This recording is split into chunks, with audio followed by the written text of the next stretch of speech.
Esa noche entendí que una muleta podía convertirse en prueba de algo mucho peor que una fractura. Me llamo Blanca Estévilo, tengo 65 años, y lo que voy a contarles cambió mi vida para siempre. Hay momentos en los que una mujer sabe que algo se rompió. No hablo de huesos, hablo de esa grieta invisible que se abre entre madre e hijo, tan silenciosa que al principio ni siquiera duele, solo está ahí. Pero aquella tarde de octubre, cuando mi pie se enredó en la alfombra de la sala y caí por las escaleras, no imaginé que mi desgracia sería el principio de algo mucho más oscuro. Recuerdo el sonido. Primero el golpe seco de mi cuerpo contra los escalones. Después, el crujido. Ese crujido horrible en mi pierna izquierda que me dejó sin aire. Y luego, el silencio. Un silencio que duró apenas 3 segundos, pero que pareció eterno. Fue mi nuera, Gabriela, quien llegó primero. La escuché bajar corriendo desde el segundo piso. Sus tacones repiqueteaban contra el mármol como martillos. «¿Qué pasó?», gritó desde arriba.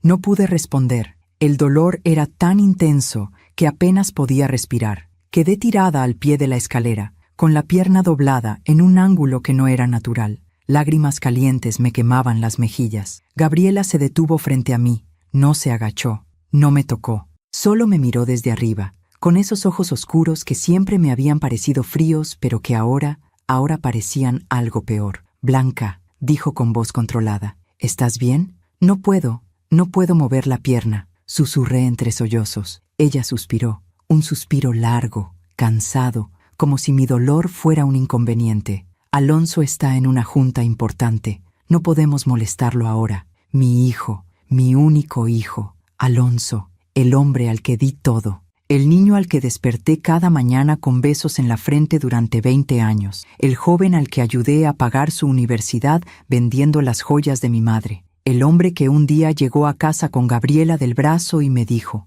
«Mamá, ella es mi futuro». Y yo sonreí, porque una madre siempre sonríe cuando su hijo es feliz, aunque por dentro algo le diga que ese futuro viene con sombras. «Por favor, llama a una ambulancia», logré decir. Gabriela sacó su teléfono, pero no marcó ningún número. Solo me tomó una foto. Sí, una foto. Ahí tirada, retorcida de dolor, con el rostro empapado en lágrimas. «Necesito documentar esto», dijo con frialdad. «Por si acaso». «¿Por si acaso qué?». No entendí. No en ese momento. 3 horas después, Alonso finalmente llegó. Para entonces, yo había logrado arrastrarme hasta el sillón de la sala, usando mis brazos y mordiéndome los labios para no gritar. La pierna me colgaba inútil, hinchada, púrpura. Mi hijo entró a la casa con su traje gris impecable, su maletín de cuero bajo el brazo. Me miró desde la puerta. «¿Qué pasó, mamá?» «Me caí. Creo que me rompí la pierna». Gabriela apareció detrás de él, como una sombra. Se cruzó de brazos. «Lleva 3 horas así. No quise llamar a la ambulancia hasta que llegaras». Alonso frunció el ceño. No hacia ella, hacia mí. «¿3 horas? Mamá, ¿por qué no te moviste?» «No puedo, hijo. Me duele mucho». Él dejó el maletín en el suelo y se acercó, pero no con ternura, con impaciencia. «A ver, déjame ver». Tocó mi pierna y yo grité, un grito agudo, involuntario, que me arrancó desde el alma. Alonso retiró la mano rápidamente. «Está exagerando», dijo Gabriela desde atrás. «Siempre exagera». «No estoy», intenté decir, pero el dolor no me dejaba terminar. Alonso me miró a los ojos, y por primera vez en mi vida no reconocí a mi hijo en esa mirada. «Mamá, ¿de verdad necesitas ir al hospital? Ya sabes que el seguro familiar está ajustado este mes». Me quedé muda. ¿Me estaba pidiendo que aguantara una fractura? ¿Por dinero? Gabriela se sentó en el brazo del sillón, junto a Alonso, y puso su mano sobre el hombro de él. Una postura de dueña, de reina en su territorio. «Blanca, todos sabemos que a veces te pones un poco dramática. Quizás solo necesitas descansar». Miré a mi hijo. Esperé que dijera algo, que me defendiera, que me cargara hasta el coche y me llevara al hospital como cualquier hijo haría por su madre. Pero Alonso solo suspiró. «Está bien, vamos al hospital, pero mañana temprano, ¿sí? Hoy ya es muy tarde y estoy cansado». Me dejaron ahí, esa noche, sola en el sillón, con la pierna rota, sin medicamento, sin una almohada siquiera. Escuché sus pasos subiendo la escalera, escuché su puerta cerrarse. Escuché sus risas apagadas desde el segundo piso, y en la oscuridad de esa sala, con el dolor recorriendo cada nervio de mi cuerpo, entendí algo terrible. Mi hijo ya no era mío, y ella había empezado a quitármelo mucho antes de esa caída, Pero lo que ninguno de los dos sabía era que esa casa, esa escalera, esos techos altos y elegantes, donde ahora dormían tranquilos, tenían ojos. Esa noche no dormí,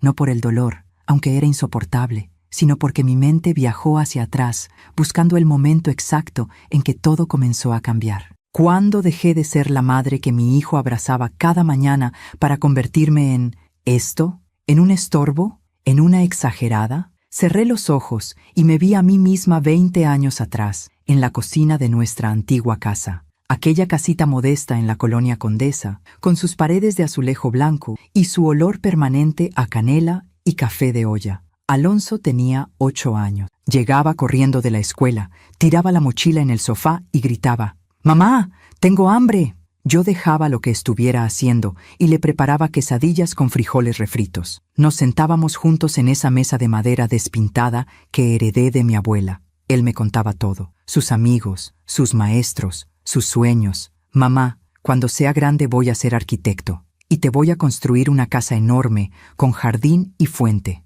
«¿Y yo voy a vivir ahí contigo?», le preguntaba yo, acariciándole el cabello. «Claro, tú siempre vas a vivir conmigo», me reía. Y le creía, porque los hijos siempre dicen la verdad cuando son niños. Es después, cuando crecen, cuando empiezan a olvidar las promesas que hicieron con el corazón limpio. Mi esposo, Ricardo, murió cuando Alonso tenía 12 años. Un infarto fulminante mientras manejaba de regreso del trabajo. Nunca llegó a casa. Esa noche, Alonso y yo nos abrazamos en el piso de la sala, llorando juntos hasta quedarnos sin voz. Y en medio de ese dolor, le hice una promesa: «No te preocupes, mi amor. Yo voy a cuidarte, siempre». Y lo hice. Vendí las pocas joyas que tenía. Trabajé doble turno como secretaria en un despacho contable. Renuncié a todo, a salidas, a vacaciones, a la posibilidad de volver a enamorarme. Todo lo que ganaba era para Alonso, para que estudiara en buena escuela, para que no le faltara nada. Cuando terminó la universidad, conseguí un préstamo para ayudarlo a poner su propio estudio de arquitectura. Firmé como aval, hipotequé la casita de la Condesa. «Mamá, te lo voy a pagar todo, te lo juro», me dijo el día que inauguró su oficina. Y yo le creí, porque era mi hijo. 2 años después, el estudio empezó a crecer. Alonso ganaba bien, muy bien. Llegaba a casa en traje caro, con reloj suizo en la muñeca. Ya no comía quesadillas conmigo. Ahora almorzaba en restaurantes de la Polanco con clientes importantes. Un día llegó emocionado: «Mamá, encontré el terreno perfecto. Voy a construir la casa que te prometí cuando era niño. ¿Te acuerdas?». Me acuerdo que lloré de felicidad.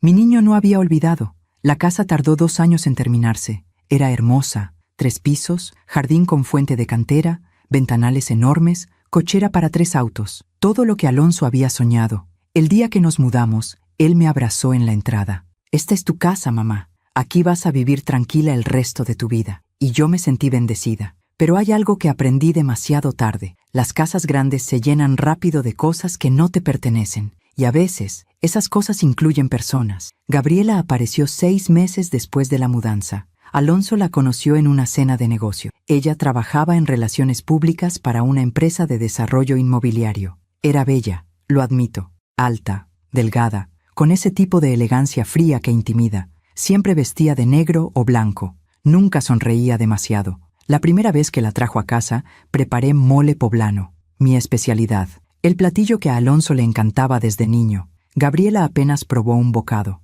«Es muy pesado para mí», dijo limpiándose los labios con la servilleta. «No como carbohidratos después de las 6». Alonso se rió nervioso y cambió de tema. Pero yo vi algo en sus ojos: vergüenza. Mi hijo tenía vergüenza de mí, de mi comida, de mis costumbres, de mi forma sencilla de ser. A partir de ese día, Gabriela empezó a llegar más seguido, y con cada visita, algo en mi hijo cambiaba. Se volvía más distante, más impaciente, más ajeno. Cuando Alonso me dijo que se iban a casar, sonreí, porque eso hacen las madres. Sonríen aunque por dentro algo les susurre: «Ten cuidado». La boda fue elegante, demasiado elegante. Yo llevaba un vestido azul pastel que compré en liquidación. Gabriela llevaba un Vera Wang que costaba más que todo lo que yo gané en un año. Durante la fiesta, me senté sola en una mesa del fondo. Alonso estaba ocupado saludando invitados. Gabriela posaba para fotos con su familia. Gente de apellidos largos, rostros serios, copas de champán siempre llenas. Nadie se acercó a hablar conmigo. En un momento, la madre de Gabriela pasó cerca y me miró de arriba abajo. No dijo nada, pero su mirada lo dijo todo. Tú no perteneces aquí. Y tal vez tenía razón. Después de la boda, Gabriela se mudó a la casa, nuestra casa, la que Alonso construyó para mí. Al principio, todo parecía normal, pero poco a poco, las cosas empezaron a cambiar. Gabriela redecoraba, tiraba mis cosas. Mis fotografías familiares desaparecían de las paredes. Mis macetas del jardín eran reemplazadas por diseños minimalistas. Un día, busqué el retrato de Ricardo, mi esposo, que siempre estuvo en la sala. ¿Dónde está la foto de mi papá?, le pregunté a Alonso. Gabriela pensó que hacía el espacio muy anticuado. Lo guardamos en el sótano. Guardamos, en el sótano, como basura. No dije nada, porque las madres aprenden a tragarse las palabras para no incomodar a sus hijos. Pero esa noche bajé al sótano. Busqué entre cajas polvorientas hasta encontrar el retrato de Ricardo.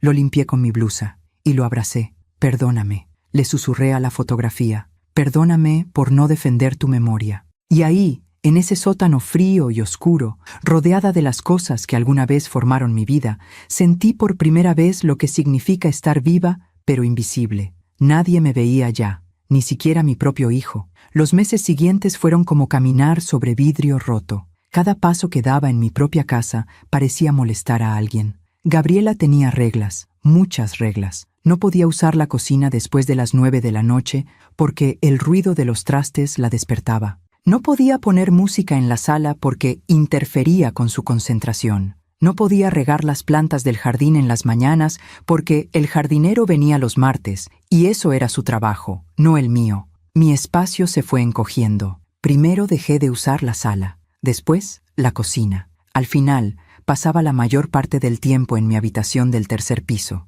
Una habitación hermosa, eso sí, con balcón y vista al jardín. Pero una jaula de oro sigue siendo una jaula. Alonso trabajaba cada vez más. Salía antes de las 7 de la mañana y regresaba después de las 10 de la noche. Los fines de semana tenía comidas con clientes o viajes de trabajo. Cuando intentaba hablar con él, siempre estaba ocupado. Mamá, no ahora. Tengo una llamada importante. Mamá, estoy cansado. ¿Podemos hablar mañana? Mamá, Gabriela tiene razón. No puedes estar haciendo ruido a esas horas. Gabriela tiene razón. Esas 3 palabras se convirtieron en el estribillo de mi vida. Una tarde de abril, 6 meses después de la boda, bajé a la cocina. Tenía antojo de hacer café de olla, como el que preparaba en nuestra casita de la Condesa. Quería oler la canela, el piloncillo derritiéndose, esa dulzura que me recordaba tiempos mejores. Puse la olla al fuego, agregué el agua, la canela en raja, los clavos de olor. Cerré los ojos y por un momento, solo un momento, volví a sentirme en casa. ¿Qué estás haciendo? Abrí los ojos. Gabriela estaba en la puerta de la cocina, vestida con pants de yoga gris y top deportivo. Tenía el cabello recogido en una cola alta perfecta, ni un solo pelo fuera de lugar. Café de olla, respondí con una sonrisa. ¿Quieres un poco? Es delicioso. Ella se acercó a la estufa y miró dentro de la olla con el ceño fruncido. Blanca, esta cocina acaba de ser limpiada. Alicia viene 2 veces por semana y cuesta muy caro. No puedes estar ensuciando todo cada vez que se te antoja algo. Solo es una olla. Yo la voy a lavar. No es el punto. El punto es que esta casa tiene un orden, un sistema, y tú constantemente lo estás interrumpiendo. Sentí algo caliente subirme por el pecho. No era el vapor del café, era otra cosa, algo que había estado guardando durante meses. Esta es mi casa también, dije en voz baja. Gabriela ladeó la cabeza. Una sonrisa pequeña, fría, se dibujó en sus labios. ¿Tu casa? Blanca, seamos honestas. Esta casa la construyó Alonso con su dinero, con su esfuerzo. Tú vives aquí porque él es generoso, porque te quiere, pero eso no significa que puedas hacer lo que te dé la gana. Cada palabra era un alfiler, pequeño, afilado, preciso. Yo ayudé a Alonso, yo vendí mis cosas para que él pudiera estudiar, yo hipotequé mi casa para su negocio. Sí, ya lo sabemos, ya nos contaste esa historia 1000 veces. Yo di todo por mi hijo. Yo sacrifiqué mi vida. Pero dime algo, Blanca. ¿Hasta cuándo vas a cobrarle a Alonso por haber sido su madre? ¿No es eso lo que las madres hacen? ¿Dar sin esperar nada a cambio? Me quedé sin palabras, sin aire. Gabriela apagó la estufa, tomó la olla con un trapo y la puso en el fregadero. Deja de hacer esto. Deja de vivir en el pasado. Deja de aferrarte a tu hijo como si fuera tu rehén emocional.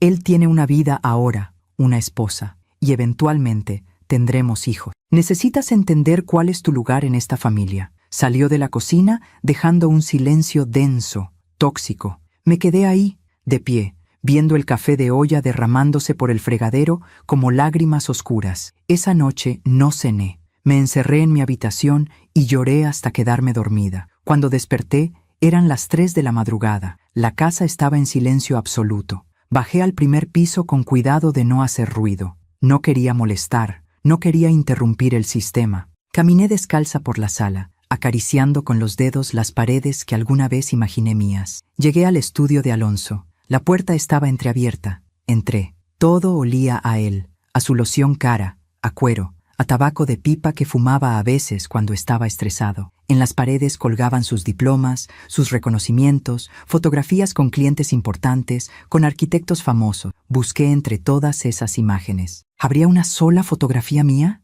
¿De nosotros dos? ¿De nuestra vida antes de Gabriela? Nada, ni una sola. Me senté en su sillón de piel y abrí el cajón de su escritorio. No sé qué buscaba. Tal vez una señal. Tal vez algo que me dijera que todavía existía en la vida de mi hijo. Encontré papeles, contratos, facturas y al fondo un sobre amarillo. Lo abrí. Adentro había documentos legales. Reconocí mi nombre, Blanca Estevillo González. Y más abajo, en letras negras y frías, cesión de derechos patrimoniales. Leí rápido, con el corazón latiéndome en los oídos. Era la escritura de la casita de la condesa. La casa que yo había hipotecado para ayudar a Alonso con su negocio. Según este documento, yo había cedido voluntariamente todos mis derechos sobre esa propiedad a nombre de Alonso y Gabriela. Pero yo nunca firmé esto. Miré más de cerca. Ahí estaba mi firma. O algo que se parecía mucho a mi firma. Pero yo jamás firmé un papel así. Las manos me temblaban. Volví a meter el sobre en el cajón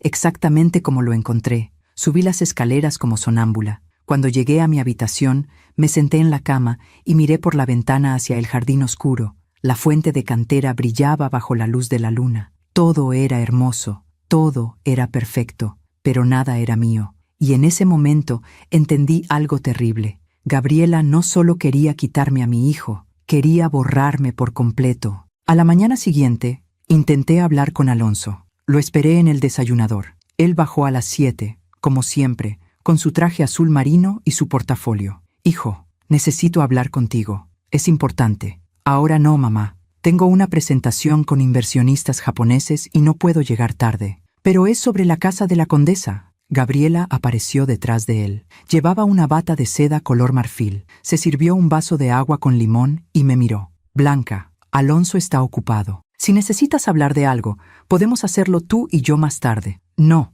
dije firme. «Necesito hablar con mi hijo». Alonso suspiró. El mismo suspiro cansado que había escuchado la noche de mi caída. ¿De qué se trata? Encontré unos papeles sobre la casa de la condesa. Dicen que yo cedí mis derechos. Mamá, eso lo arreglamos hace 2 años. ¿No te acuerdas? Necesitábamos consolidar las propiedades para efectos fiscales. Tú firmaste. Incluso fuimos al notario juntos. No, yo no recuerdo haber firmado nada así.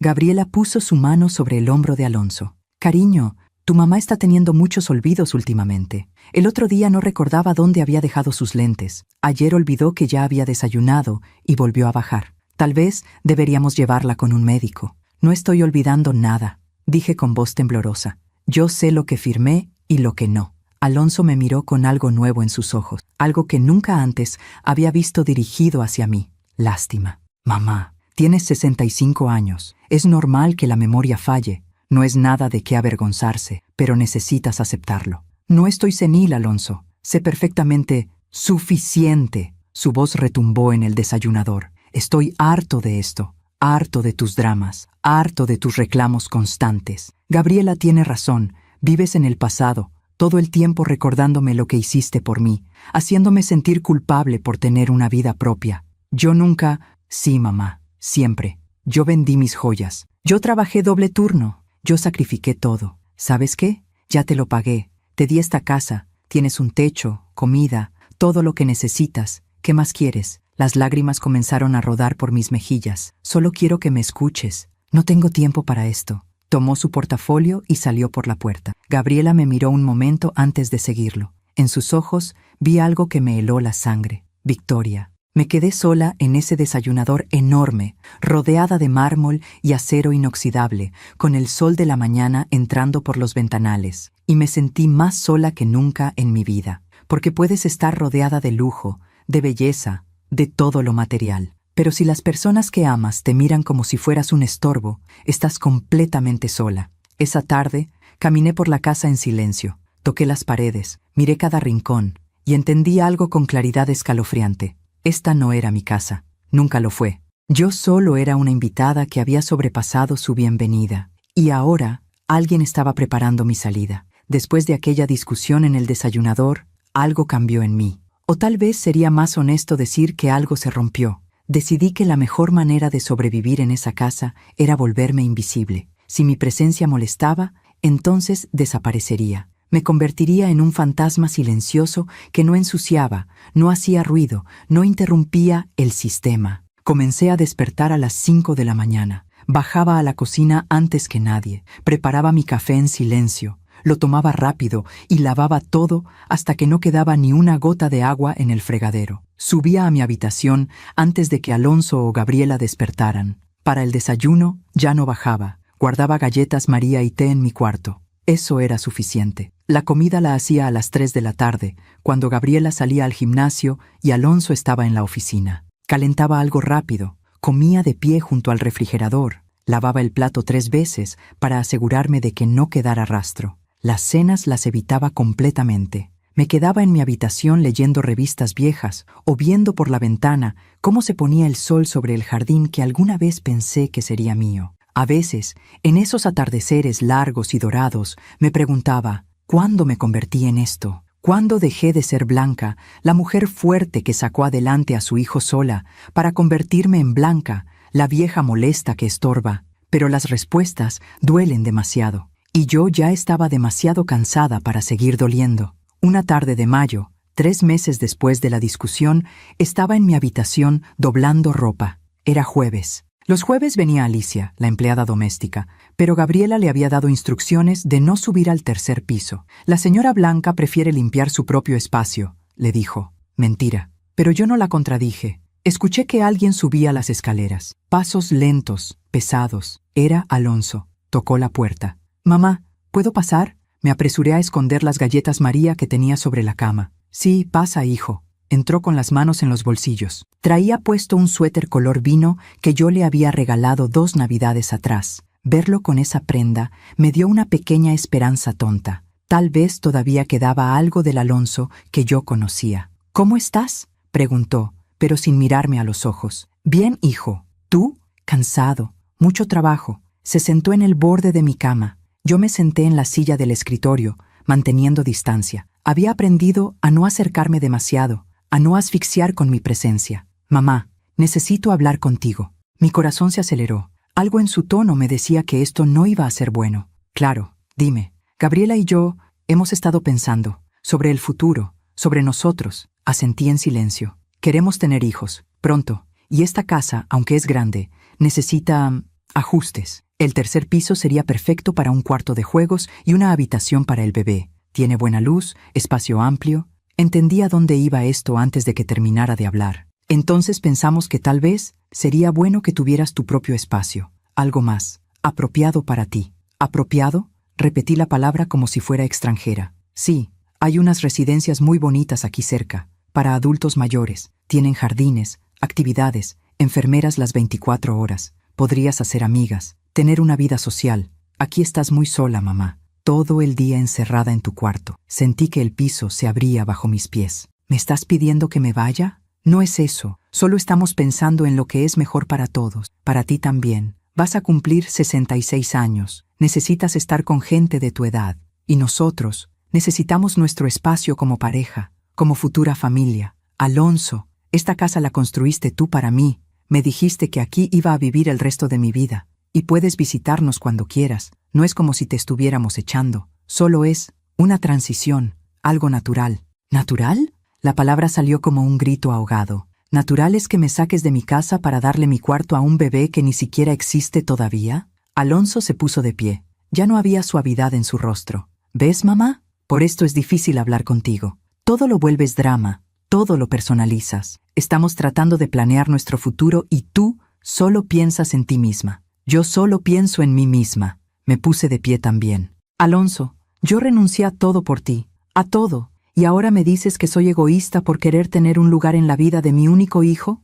Ya basta. Basta de cobrarme cada cosa que hiciste. ¿Crees que yo no lo sé? ¿Crees que no cargo con esa culpa cada día de mi vida? Mamá vendió sus joyas. Mamá trabajó 2 turnos. Mamá hipotecó su casa. Lo sé, pero yo no te pedí que lo hicieras. Tú decidiste sacrificarte. Yo era un niño. Sus palabras fueron como cuchillos clavándose uno tras otro. Tienes razón, dije con voz quebrada. Tú eras un niño que necesitaba comer, estudiar, tener un futuro. Y yo era tu madre. Era mi responsabilidad. Pero pensé que cuando crecieras, cuando tuvieras éxito, cuando tuvieras todo lo que yo no pude darte de niño, ibas a recordar. No para pagarme, solo para verme, para no olvidar que yo existía. Alonso cerró los ojos, respiró profundo. No te estoy olvidando, mamá. Solo te estoy pidiendo que entiendas que mi vida cambió, que tengo otras prioridades ahora. ¿Y yo dejé de ser una prioridad? Silencio. Un silencio tan largo y doloroso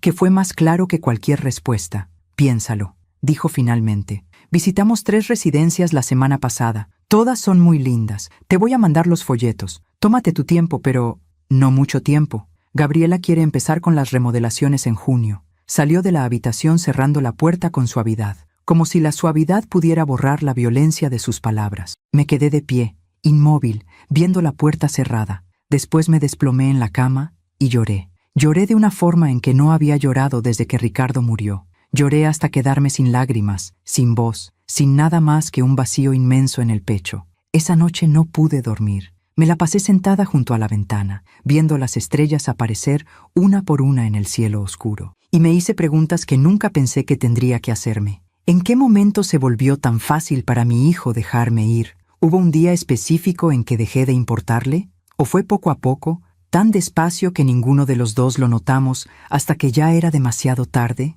A la mañana siguiente, encontré los folletos bajo mi puerta. 3 residencias para adultos mayores, todas con nombres que sonaban bonitos, pero que en el fondo querían decir lo mismo. Lugar donde se guarda a los viejos que estorban. Abrí el primero, Villa Dorada, donde la edad de oro cobra vida. Fotografías de ancianos sonriendo en jardines perfectos, jugando cartas, pintando acuarelas. Todos parecían felices, todos parecían en paz. Todos parecían solos. Cerré el folleto y lo puse sobre el escritorio junto a los otros 2. Durante los siguientes días no volví a hablar del tema con Alonso. Él tampoco lo mencionó, pero la tensión en la casa era palpable. Se respiraba en el aire como humedad antes de una tormenta. Gabriela, por su parte, comenzó a subir al 3er piso. Llegaba con su libreta de diseño, su cinta métrica, tomando medidas, haciendo anotaciones. No te preocupes, Blanca. Solo estoy viendo opciones, decía con esa sonrisa fría que nunca llegaba a sus ojos. Un día la encontré midiendo mi habitación mientras yo estaba adentro. ¿Qué haces? Ah, disculpa. Pensé que habías bajado. Solo verificaba que aquí cabe una cuna y un cambiador. Sí cabe perfecto. Incluso podemos poner un librero para los juguetes. Hablaba de mi habitación, mi espacio, como si yo ya no existiera, como si ya me hubiera ido. Gabriela, todavía vivo aquí. Por ahora. Respondió sin mirarme, escribiendo algo en su libreta. Esa noche bajé a cenar. No sé por qué. Tal vez por orgullo. Tal vez porque algo en mí se negaba a seguir siendo invisible. Alonso y Gabriela estaban en el comedor, cenando pasta con vino blanco. La mesa estaba puesta solo para 2. Buenas noches, dije desde la entrada. Ambos levantaron la vista, sorprendidos. Mamá, no sabíamos que ibas a cenar, dijo Alonso. Vivo aquí. Todavía puedo cenar en mi propia casa, ¿no? Gabriela se limpió la boca con la servilleta. Claro, pongo un plato extra. Se levantó y fue a la cocina. Regresó con un plato, cubiertos y una copa. Los puso frente a mí sin decir palabra.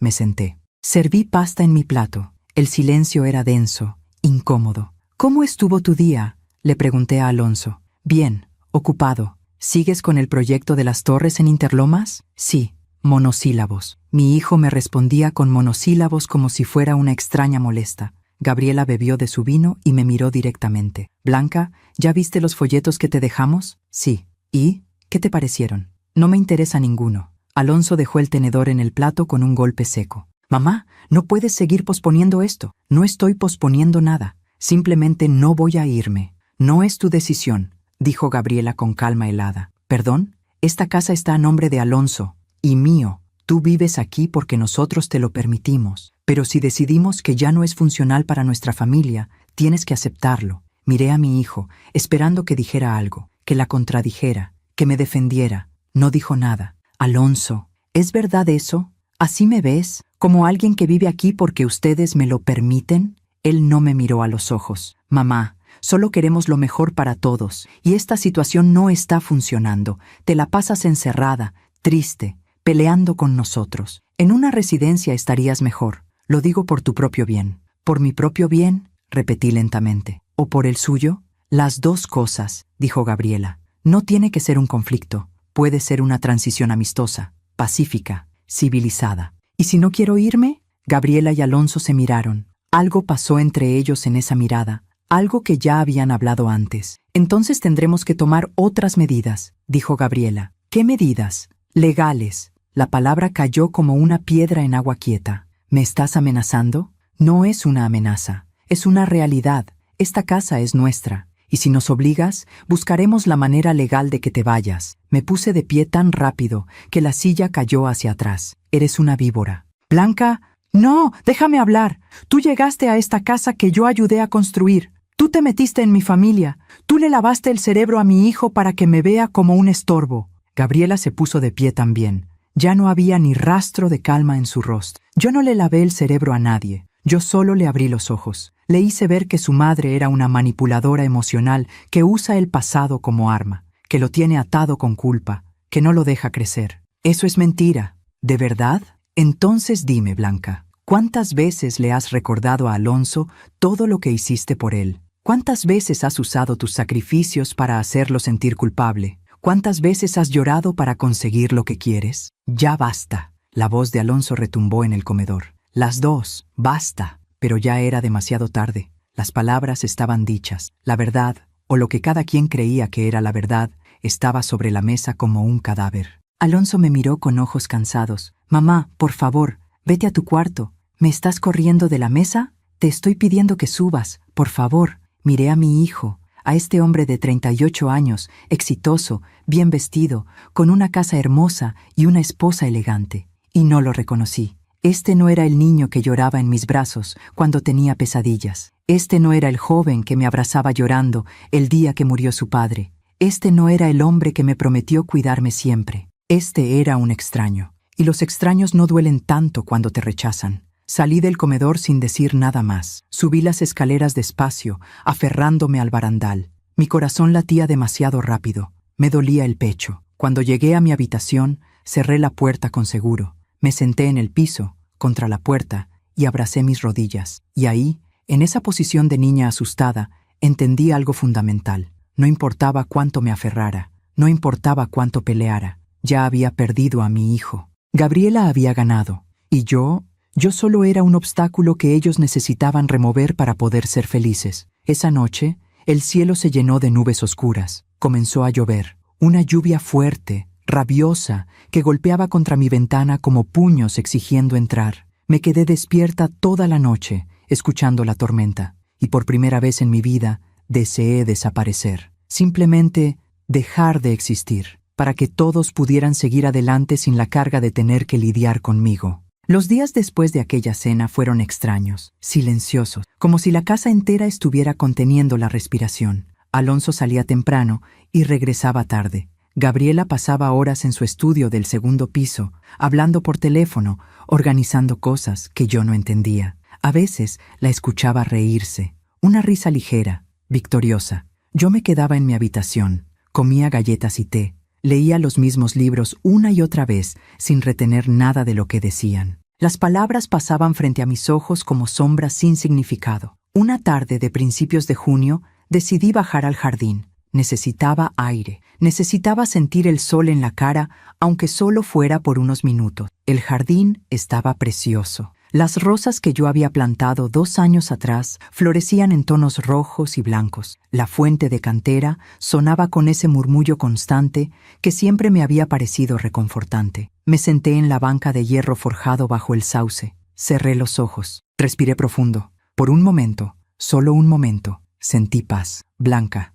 Abrí los ojos. Gabriela estaba frente a mí, con su iPad en las manos. Llevaba un vestido blanco de lino y sandalias doradas. Perfecta, como siempre. Necesitamos hablar. No tengo nada que hablar contigo. Pues yo sí tengo mucho que hablar contigo. Y será mejor que escuches. Se sentó a mi lado sin pedir permiso. Alonso está muy estresado. Su presión arterial está alta. Su doctor le recetó medicamento para la ansiedad. ¿Sabes por qué? No respondí. ¿Por ti? Por esta situación insostenible. Él te ama, Blanca. Por eso no puede obligarte a irte. Pero ese amor lo está enfermando. Y yo no voy a permitir que destruyas la salud de mi esposo solo porque tú eres una egoísta. No soy egoísta por querer tener un lugar en la vida de mi hijo. Sí lo eres, porque ese lugar que tú quieres ya no existe. Alonso creció, tiene esposa, pronto tendrá hijos, y tú te niegas a aceptar que tu papel en su vida cambió. Ya no eres el centro de su universo, ya no eres su prioridad, y eso te mata, ¿verdad?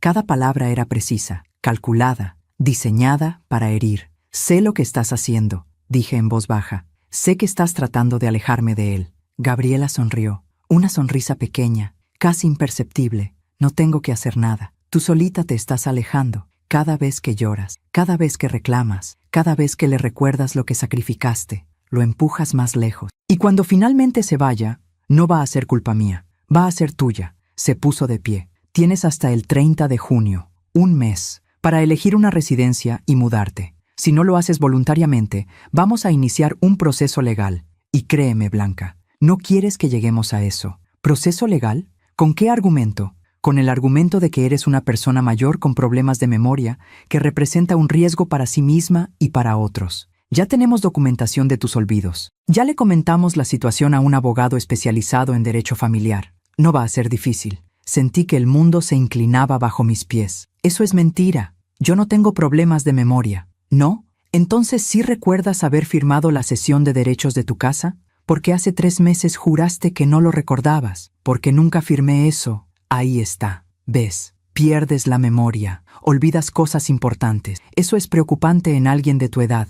Un juez lo entendería perfectamente. Se dio la vuelta y comenzó a caminar hacia la casa. 1 mes, Blanca. No desperdicies más tiempo. La vi alejarse, con su vestido blanco ondeando levemente con la brisa, como un ángel. Pero los ángeles no destruyen familias. Los ángeles no mienten. Ella era otra cosa. Esa noche no pude dormir. Las palabras de Gabriela daban vueltas en mi cabeza como avispas furiosas. Problemas de memoria. Riesgo para sí misma y para otros. Proceso legal. ¿De verdad podían hacerme eso? ¿Declararme incapaz? ¿Quitarme mi dignidad, mi autonomía, mi derecho a decidir sobre mi propia vida? Me levanté de la cama a las 3 de la madrugada. Bajé al primer piso con cuidado de no hacer ruido. Necesitaba agua. Necesitaba pensar. Cuando pasé frente al estudio de Alonso, vi luz por debajo de la puerta. Estaba ahí, a esas horas. Me acerqué, escuché voces. Alonso estaba hablando por teléfono. Sé que está mal escuchar conversaciones ajenas, lo sé. Pero en ese momento, algo me dijo que necesitaba saber qué estaba pasando. Me quedé junto a la puerta, conteniendo la respiración. No, todavía no se ha ido. Sí, lo sé, lo sé. Ya le dijimos que tiene hasta fin de mes. No va a firmar voluntariamente, estoy seguro. Entonces tendremos que proceder con el plan B. Sí, con el certificado médico será suficiente. No me gusta, pero es la única forma. Ella no va a entender por las buenas. Mi corazón latía tan fuerte que pensé que iba a escucharlo. Gabriela ya habló con el doctor Fernández. Él está dispuesto a firmar el documento. No es ilegal si realmente tiene problemas cognitivos. Y bueno, a su edad, ¿quién va a dudar? Sí, exacto. Una vez que tengamos la declaración de incapacidad parcial, podemos proceder con el desalojo. No es desalojo. Técnicamente es una reubicación asistida. Mira, sé que suena feo, pero es lo mejor para todos. Ella no puede quedarse aquí. Gabriela está embarazada. Acabamos de confirmarlo ayer. No podemos criar un bebé con esta tensión. Me tapé la boca para no gritar. Gabriela estaba embarazada, y mi hijo, mi único hijo, estaba planeando declararme incapaz para sacarme de la casa, con un médico dispuesto a mentir, con documentos falsos, con todo preparado. Subí las escaleras lo más rápido que pude. Entré a mi habitación. Cerré con seguro. Me senté en la cama temblando. No era paranoia. No era exageración. No era drama. Era real. Estaban conspirando contra mí. Y lo peor de todo, mi hijo lo sabía. Mi hijo lo estaba organizando. El hombre que crecí entre mis brazos, el hombre que prometió cuidarme siempre, el hombre que lloró en mi hombro el día que su padre murió. Ese hombre ahora estaba dispuesto a destruirme. Pasé el resto de la noche sin dormir, pensando, calculando, tratando de encontrar una salida. ¿A quién podía acudir? No tenía amigas cercanas. Había dedicado mi vida entera a mi hijo y había descuidado otras relaciones. Mi familia era escasa. Una prima lejana en Veracruz con quien hablaba una vez al año, si acaso. ¿Un abogado? ¿Con qué dinero? No tenía ingresos, no tenía ahorros. La pensión de Ricardo había terminado hacía años. Todo lo que tenía estaba en nombre de Alonso. Estaba atrapada, completamente atrapada. A la mañana siguiente, decidí hacer algo que nunca antes había hecho: revisar el correo de Alonso. Esperé a que se fuera a trabajar. Gabriela había salido temprano a una cita con su ginecólogo. La casa estaba vacía excepto por Alicia, la empleada, que estaba limpiando el segundo piso. Bajé al estudio. Mi corazón latía tan fuerte que pensé que me iba a dar un infarto. Abrí la laptop de Alonso. No tenía contraseña. Nunca la había tenido. Alonso siempre fue descuidado con esas cosas. Abrí su correo electrónico. Busqué mensajes de los últimos meses. Y ahí estaba, todo. Correos con Gabriela planeando la transición de mamá. Correos con el doctor Fernández discutiendo el certificado de evaluación cognitiva. Correos con un abogado llamado licenciado Montes sobre procesos de reubicación asistida para adultos mayores. Y un correo que me heló la sangre, de Gabriela Sandoval, para Alonso Estevillo. Asunto, plan final. Fecha, 8 de junio. Amor, ya hablé con el LIC. Montes dice que con el certificado del doctor Fernández y la documentación de los olvidos que hemos estado registrando, no habrá problema.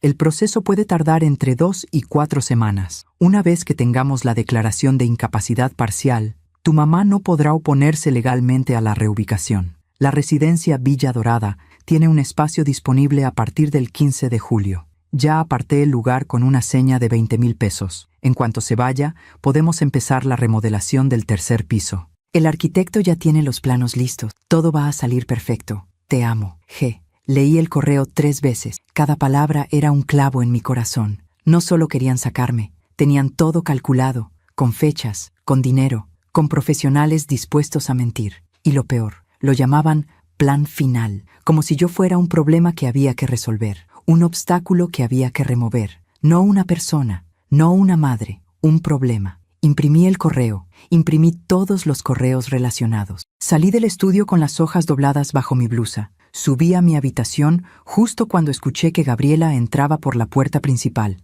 «Blanca, ¿estás en casa?» No respondí. «Blanca». Escuché sus tacones subiendo las escaleras. Llegó al tercer piso, tocó mi puerta. «Blanca, sé que estás ahí». Guardé los papeles dentro de mi Biblia. La única cosa que Gabriela jamás tocaría. Abrí la puerta. «¿Qué quieres?» Ella sonrió, pero había algo diferente en esa sonrisa, algo que no había visto antes. «Quería ser la primera en decirte, voy a ser mamá. Estoy embarazada de 6 semanas». Se llevó la mano al vientre con gesto teatral. «Alonso está feliz, siempre quiso ser padre. Y yo siempre quise darle esa felicidad.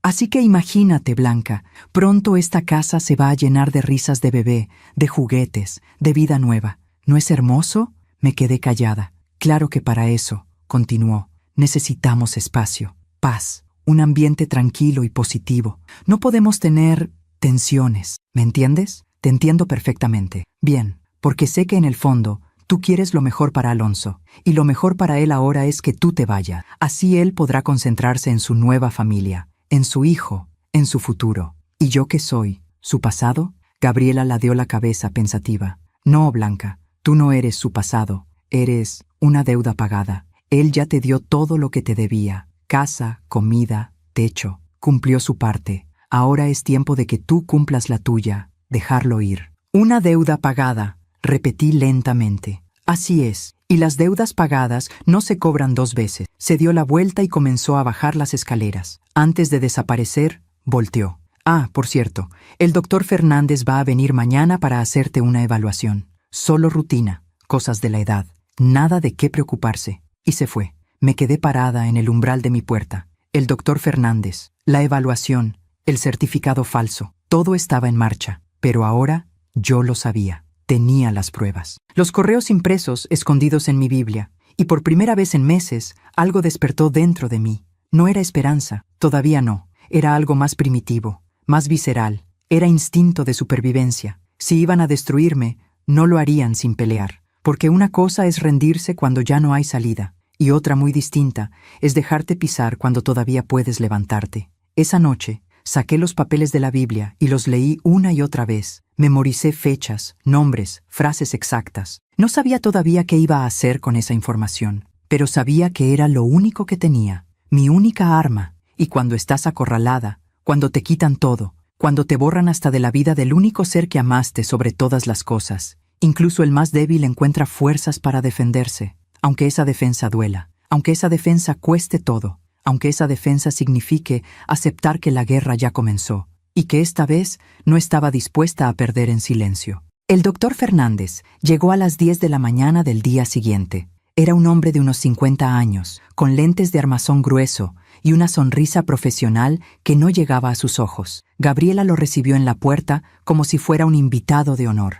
«Doctor, qué bueno que pudo venir. Le agradezco mucho que hiciera este espacio en su agenda». «No hay problema, señora Estevillo. Alonso es un viejo amigo. Cualquier cosa que necesite su familia, con gusto». Yo estaba sentada en la sala, esperando. Había decidido no resistirme, dejar que creyeran que no sabía nada, que siguiera siendo la viejita ingenua que podían manipular. «Blanca», dijo Gabriela con voz dulce, falsa, «mira quién vino. El doctor Fernández. Solo van a hacerte unas preguntitas, nada invasivo, solo para asegurarnos de que estás bien de salud».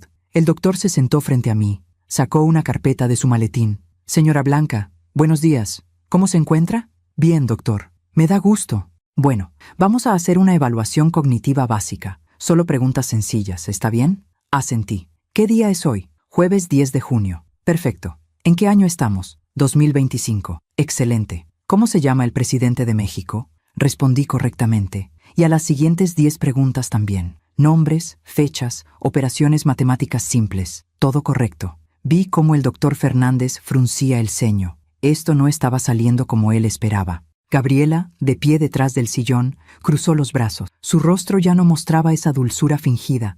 «Doctor, pregúntele sobre cosas más específicas, sobre su memoria reciente». «Claro. Señora Blanca, ¿recuerda que desayunó hoy?» «Té con galletas María, en mi habitación». «¿Y ayer?» «Lo mismo. ¿Recuerda alguna conversación importante que haya tenido en los últimos días?» Miré a Gabriela directamente a los ojos. «Sí, mi nuera me informó que está embarazada y que necesitan mi habitación para el bebé. Por eso quieren que me vaya a una residencia». El doctor Fernández se aclaró la garganta, incómodo. «Ya veo. ¿Y usted cómo se siente respecto a eso? ¿Quiere la verdad o lo que ellos esperan que diga?» Hubo un silencio tenso. «La verdad, por supuesto. Me siento traicionada, usada, desechada. Esta casa se construyó con mi dinero también. Yo hipotequé mi única propiedad para que mi hijo pudiera iniciar su negocio, y ahora me están echando porque estorbo». Gabriela intervino rápidamente. «Doctor, ¿ve lo que le digo? Tiene episodios de paranoia. Cree que la estamos echando cuando solo queremos su bienestar. Cree que le robamos su casa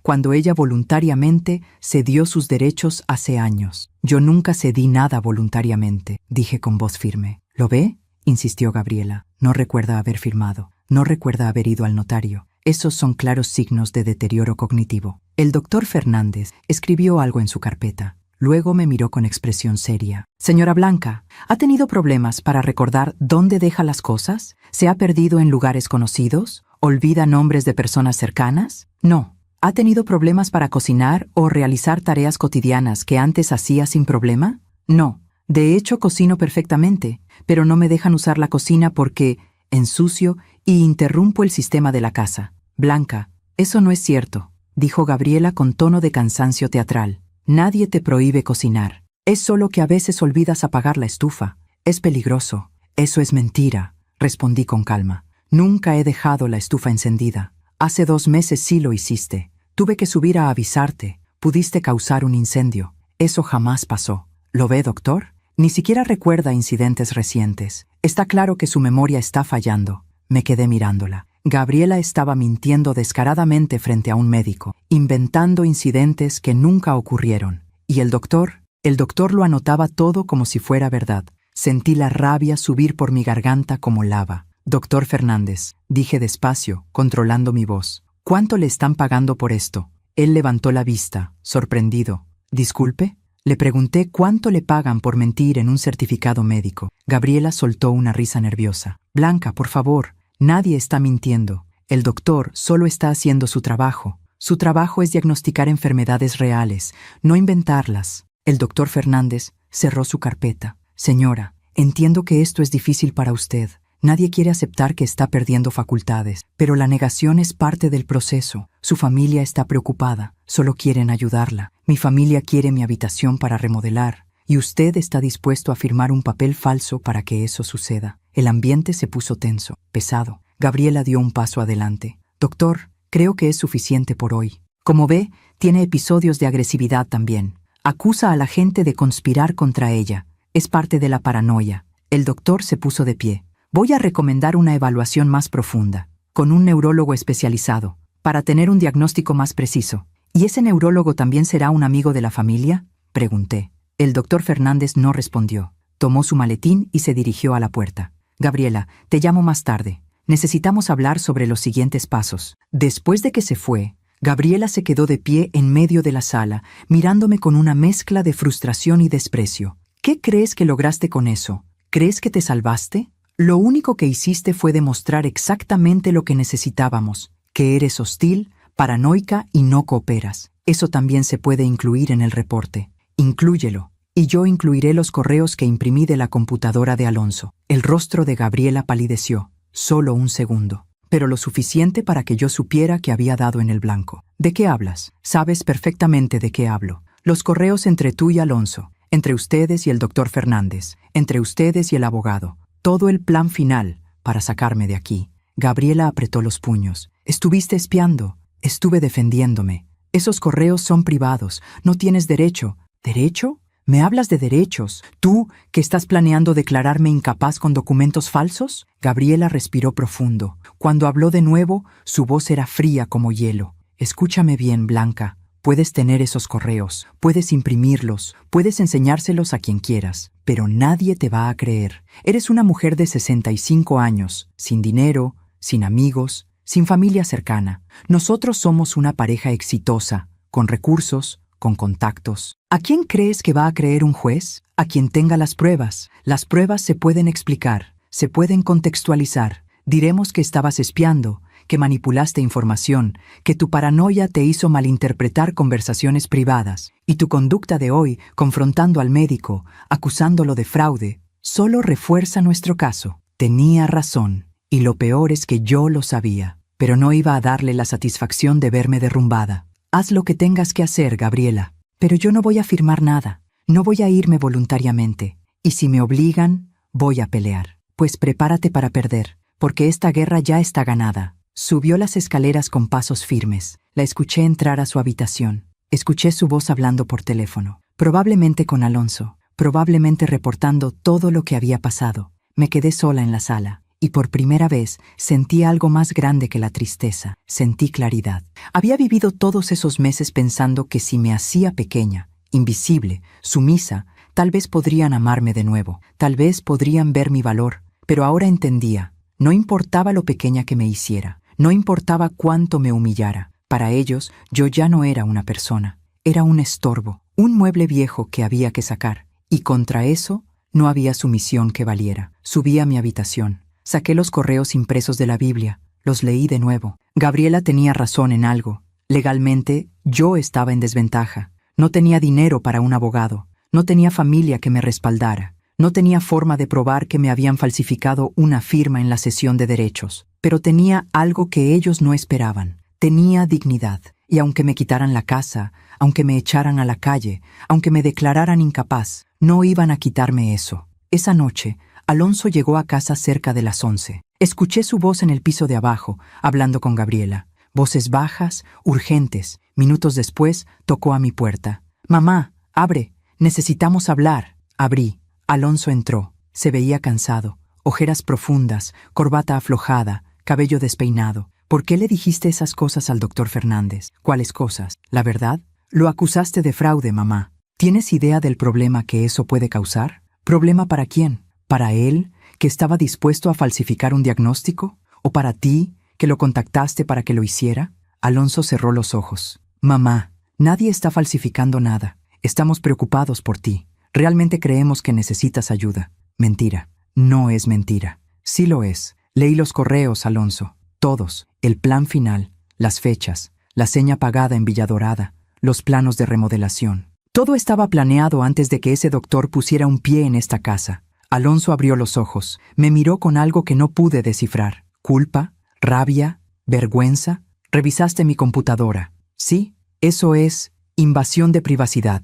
Y planear declararme incapaz con documentos falsos es un delito. ¿Quieres que hablemos de legalidades, hijo? Se pasó las manos por el cabello. Mamá, esto no tenía que ser así. Si simplemente aceptaras ir a una residencia, nada de esto sería necesario. Pero te niegas, te aferras y nos obligas a tomar medidas. ¿Medidas? ¿Así le llamas? ¿Medidas? Sí, porque no hay otra forma de hacerte entender que aquí ya no puedes estar. ¿Por qué? Dime por qué con tanta urgencia necesitas que me vaya. Porque Gabriela está embarazada, porque vamos a ser padres, porque necesitamos nuestro espacio, porque esta casa es pequeña para 3 generaciones. Esta casa tiene 3 pisos, 11 habitaciones, 3 baños completos. No es pequeña, es enorme. Lo que es pequeño es tu corazón. El golpe verbal lo dejó sin palabras por un momento. ¿Cómo te atreves? ¿Cómo me atrevo? ¿Cómo te atreves tú, Alonso? Yo te di todo, todo lo que tuve. Vendí las joyas de mi madre, trabajé hasta enfermarme, hipotequé mi casa. ¿Y para qué? ¿Para que 30 años después me sacaras con mentiras y documentos falsos? Ya basta de recordarme lo que hiciste, ya basta de hacerme sentir culpable. Yo no pedí nacer, yo no pedí que te sacrificaras, tú lo decidiste. Y ahora quieres cobrármelo el resto de mi vida. Sus palabras me atravesaron como balas. Yo nunca te cobré nada, solo quería que me amaras, que me vieras, que no me olvidaras. No te olvidé, pero tampoco puedo vivir cargando con tu peso emocional. Tengo una esposa, voy a tener un hijo, necesito enfocarme en mi propia familia. Y tú tienes que aprender a vivir tu propia vida, sin mí, sin ti. Repetí lentamente, toda mi vida ha sido contigo, para ti. ¿Y ahora me pides que aprenda a vivir sin ti? Sí, una sola palabra, pero fue suficiente para romper algo que ya estaba agrietado desde hacía meses. Entonces ya no tengo nada que hacer aquí, dije con voz quebrada. Mamá, no, ya dijiste lo que tenías que decir. Ya sé cómo te sientes, ya entendí que soy una carga, un peso emocional, un estorbo para tu nueva familia perfecta. No quise decirlo así, pero lo dijiste, y las palabras no se pueden borrar, Alonso. Se quedan, se graban, se pudren dentro de uno. Me di la vuelta, dándole la espalda. Vete, por favor, mamá, vete. Alonso se quedó parado unos segundos más, luego salió, cerrando la puerta suavemente. Me dejé caer en la cama, y por primera vez en mucho tiempo, no lloré, porque las lágrimas son para cuando todavía hay esperanza, y yo ya no tenía ninguna. Los días después de esa conversación con Alonso fueron como vivir en una casa embalsamada. Todo estaba quieto, frío, muerto. Él ya no subía a mi habitación. Ya no preguntaba cómo estaba. Ni siquiera me miraba cuando nos cruzábamos en los pasillos. Gabriela, por su parte, se movía por la casa con una tranquilidad victoriosa. Se tocaba el vientre constantemente, como recordándome que ella tenía algo que yo nunca podría darle a Alonso, un futuro. Yo pasaba las horas en mi habitación, mirando por la ventana. Había dejado de comer casi por completo. Solo té y alguna galleta cuando el estómago me dolía demasiado. No era que quisiera dejarme morir. Era que la comida ya no tenía sabor. Nada lo tenía. El 15 de junio, una semana después de la visita del doctor Fernández, llegó una carta certificada. Alicia, la empleada, la subió a mi habitación con expresión preocupada. Señora Blanca, llegó esto para usted. Tomé el sobre. Era del bufete jurídico Montes Asociados. Lo abrí con manos temblorosas. Era una notificación legal. En lenguaje complicado y formal, me informaban que se había iniciado un proceso de evaluación de capacidad legal, a petición de mi hijo, Alonso Estevillo, quien alegaba preocupación por mi bienestar mental y físico. Se me citaba a una audiencia el 30 de junio. Se me recomendaba conseguir representación legal. Leí el documento 3 veces. Era real. Estaba pasando. Mi hijo me estaba demandando para declararme incapaz. Bajé las escaleras con el papel en la mano. Gabriela estaba en la sala, viendo algo en su iPad.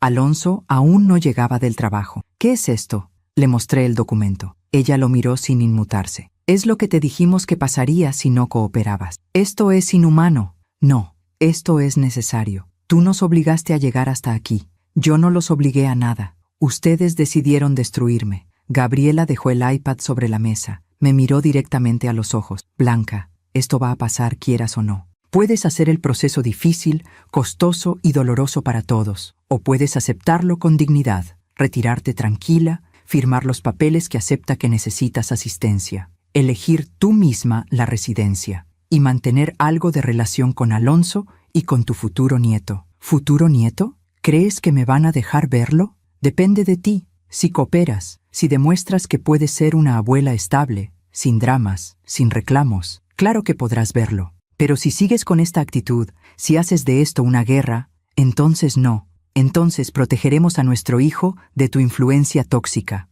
Influencia tóxica, repetí con amargura. Eso soy ahora, tóxica. Eres lo que elegiste ser, víctima, mártir, mujer sufrida. Pero eso ya no funciona en esta familia. Algo dentro de mí se rompió en ese momento, no con ruido, en silencio, como una rama seca que finalmente cede bajo demasiado peso. Está bien, dije. Gabriela levantó una ceja, sorprendida. ¿Está bien qué? Voy a firmar lo que sea necesario. Voy a irme. Por primera vez desde que la conocía, vi algo parecido a la satisfacción en su rostro. Es la decisión correcta, pero con una condición. La satisfacción se desvaneció. No estás en posición de poner condiciones. Quiero hablar con Alonso. Una última vez, a solas, sin ti, sin abogados, solo mi hijo y yo. Gabriela se quedó pensativa. Luego asintió. Está bien, pero será aquí, en la sala, y yo voy a estar en el segundo piso. Si escucho que lo estás presionando o manipulando, bajo inmediatamente. De acuerdo. Esa noche,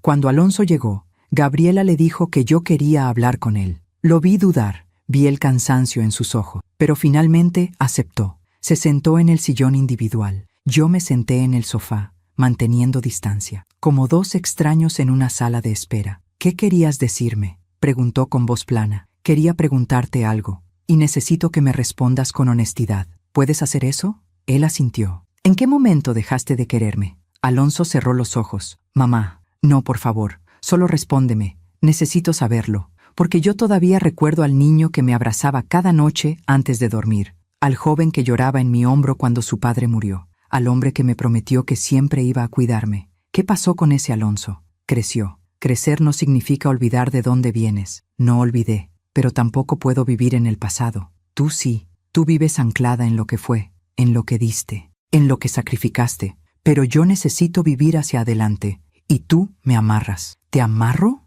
¿Cómo? Con culpa. Con expectativas, con necesidad.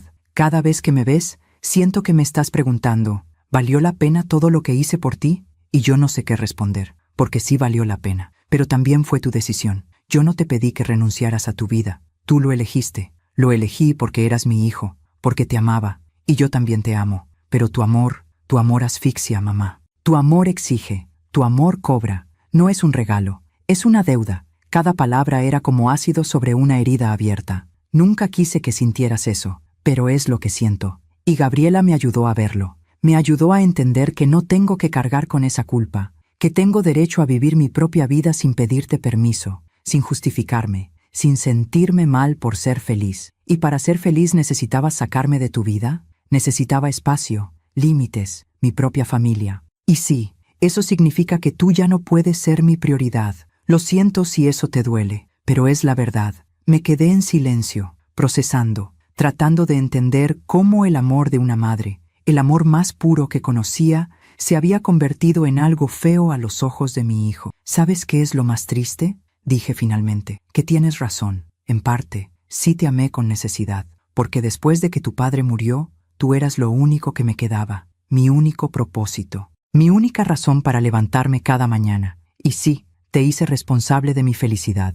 Y eso no estuvo bien. Alonso me miró, sorprendido de escucharme admitirlo. Pero hijo, tú también tienes tu parte de culpa en esto, porque me dejaste creer que siempre íbamos a estar juntos. Me hiciste promesas cuando eras niño, y yo, como tonta, las tomé como garantías. Me apoyé en ti cuando debía aprender a sostenerme sola. Y ahora me das cuenta de que construí mi vida entera sobre arena. Mamá, no he terminado. voy a firmar los papeles, voy a irme, voy a elegir una residencia y te voy a dejar en paz. Pero no porque crea que es lo correcto, sino porque ya no tengo fuerzas para pelear, porque ya entendí que no puedes obligar a alguien a amarte, ni siquiera si ese alguien es tu hijo. Alonso se llevó las manos a la cara. Yo sí te amo, no de la forma en que yo necesito, y está bien, cada quien ama como puede. Pero Alonso, algún día vas a tener a ese bebé en tus brazos y vas a amarlo con todo tu ser, y le vas a dar todo, tiempo, dinero, atención, sacrificio,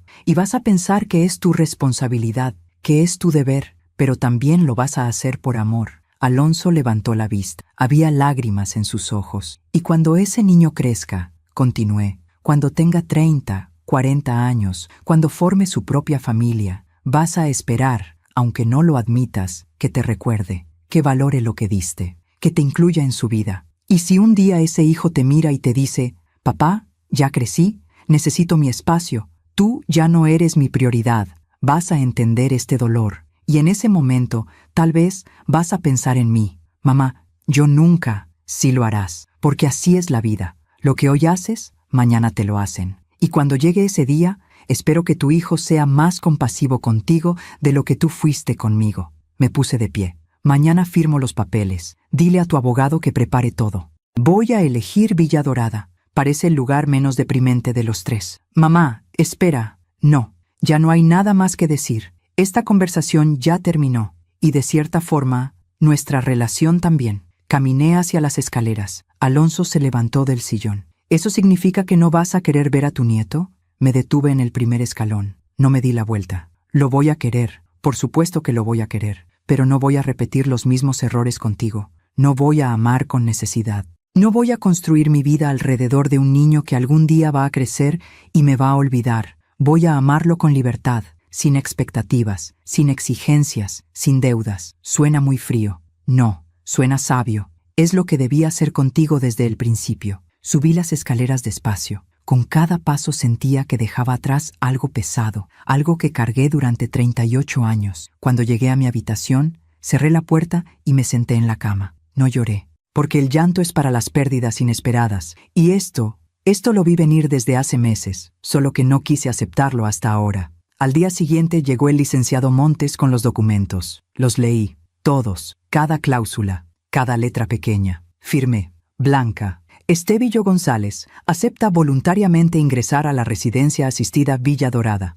Blanca Estevillo González reconoce que necesita apoyo para actividades de la vida diaria. Blanca Estevillo González cede cualquier reclamo legal sobre la propiedad ubicada en firmé, y firmé, y firmé. Mi nombre sobre líneas punteadas, mi dignidad convertida en tinta azul. Cuando terminé, el licenciado guardó los papeles en su portafolio. Lamento que haya llegado a esto, señora. No lo lamenta. Usted va a cobrar muy bien por esto. El hombre tuvo la decencia de no responder. Gabriela estaba presente durante toda la firma. Cuando el licenciado se fue, me miró con algo que casi parecía respeto. ¿Tomaste la decisión correcta? No, tomé la única decisión posible, que es diferente. Como sea, la mudanza será el sábado 28. Puedes llevar lo que quepa en tu habitación de Villa Dorada. El resto se donará. ¿Donar? ¿Mis cosas? Ya no las vas a necesitar. Y aquí solo ocupan espacio. Fotografías, libros, la ropa que Ricardo me regaló, las cartas que mi madre me escribió,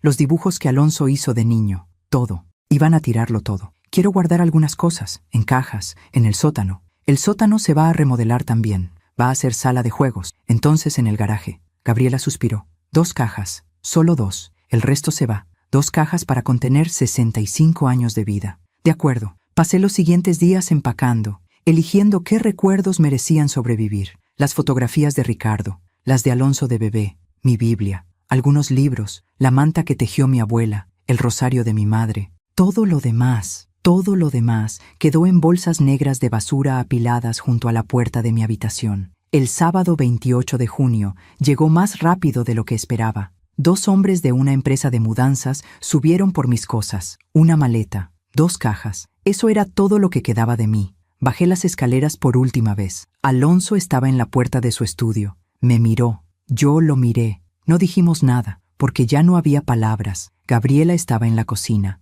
tomando jugo verde. No se despidió. Salí por la puerta principal. la misma puerta por la que entré 2 años atrás, llena de esperanza, pensando que finalmente tenía un hogar. El camión de la mudanza estaba esperando. Subí. El conductor arrancó. Miré por el espejo lateral. Vi la casa alejarse, la fuente de cantera, el sauce, las ventanas brillando bajo el sol de la tarde. Y lo último que vi fue a Alonso, parado en el marco de la puerta, con las manos en los bolsillos, inmóvil, viendo cómo su madre desaparecía de su vida, como si nunca hubiera estado ahí. Villa Dorada era exactamente lo que los folletos prometían: limpia, ordenada, con jardines bien cuidados y personal amable que sonreía demasiado. Pero ninguna cantidad de flores o paredes pintadas de colores alegres podía esconder lo que realmente era: un lugar donde la gente iba a esperar la muerte. Mi habitación era pequeña: una cama individual, un armario, un escritorio, una silla, una ventana que daba al estacionamiento. Nada del balcón con vista al jardín que tenía antes, nada de los techos altos, nada de espacio, pero era mío, en cierta forma retorcida, era mío. La primera semana no salí de mi habitación excepto para las comidas obligatorias. Me sentaba sola en una mesa del comedor, comía sin sabor y regresaba a encerrarme. Los demás residentes intentaron hablarme. Doña Lourdes, una mujer de 72 años con diabetes y artritis. Don Esteban, un viudo de 80, con Parkinson. La señora Refugio, que tenía Alzheimer y cada día creía estar en una época diferente de su vida. Todos amables, todos solos, todos abandonados por familias que ya no sabían qué hacer con ellos. Una tarde, doña Lourdes se sentó frente a mí durante la comida. «Usted es nueva, ¿verdad?» «Sí».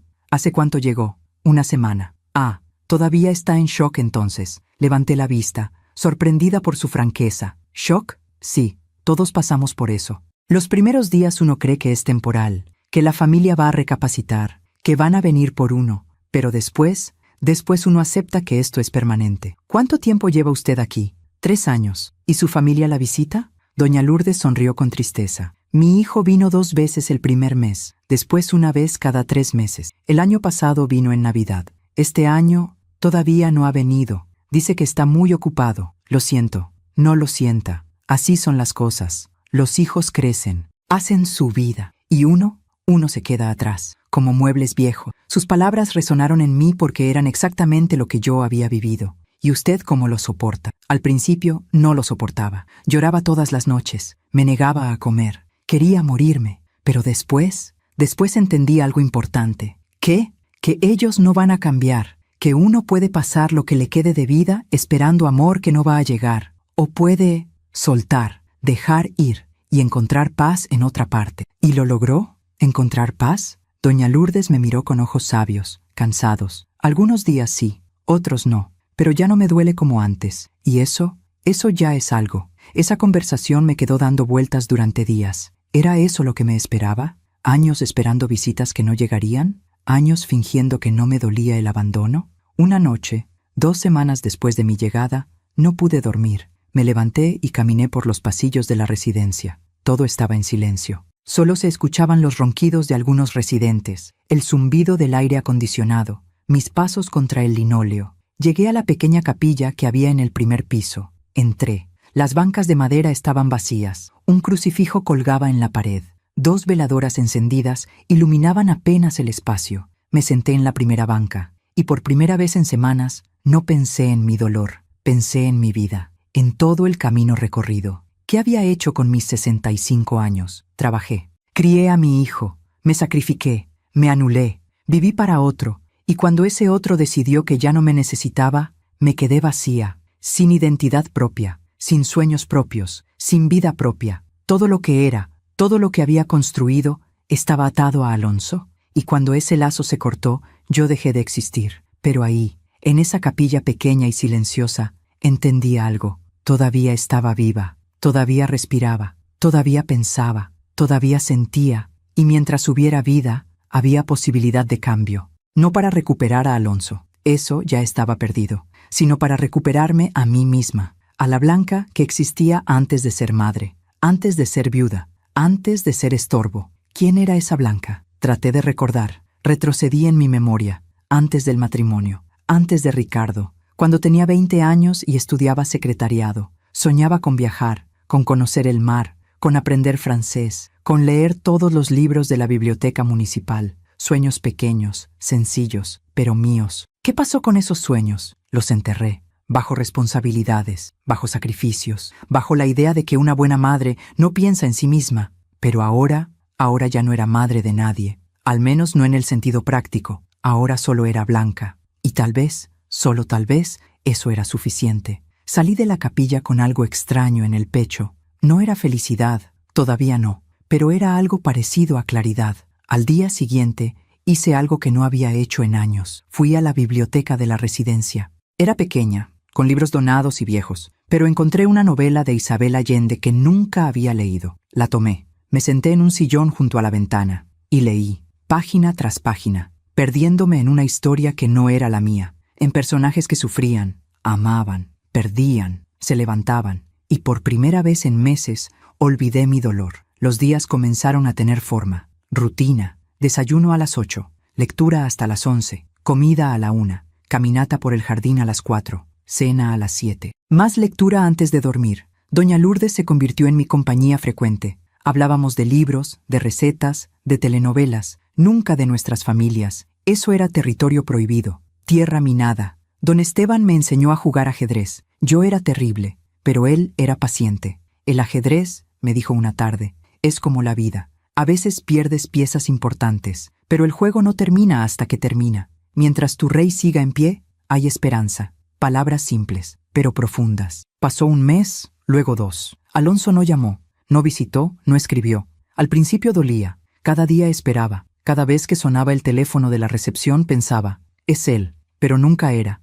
Y poco a poco dejé de esperar. Gabriela debió haber tenido al bebé para septiembre. Niño o niña, no lo supe, porque nadie me avisó. Tenía un nieto en el mundo y ni siquiera sabía su nombre. Eso debió destruirme. Pero en lugar de eso, algo extraño sucedió. Me liberó. Porque mientras tuve esperanza de que me incluyeran, viví atada, esperando, sufriendo, dependiendo emocionalmente de migajas de atención. Pero cuando esa esperanza murió completamente, cuando acepté que nunca iba a recibir lo que esperaba, fui libre, libre de expectativas, libre de necesidad, libre de ese amor que asfixiaba que Alonso mencionó. En octubre, 3 meses después de mi llegada a Villadorada, sucedió algo que cambiaría todo. Estaba en mi habitación, leyendo, cuando escuché voces alteradas en el pasillo. Necesito ver a mi madre, exijo verla. Reconocí esa voz inmediatamente. Alonso. Me quedé paralizada. El libro cayó de mis manos. Señor, por favor cálmese. Voy a verificar si la señora Blanca quiere recibir visitas. Es mi madre. No necesita autorizar nada. Pasos apresurados. Tocaron a mi puerta. Era Rosa, una de las enfermeras. Señora Blanca, su hijo está aquí. Dice que necesita hablar con usted.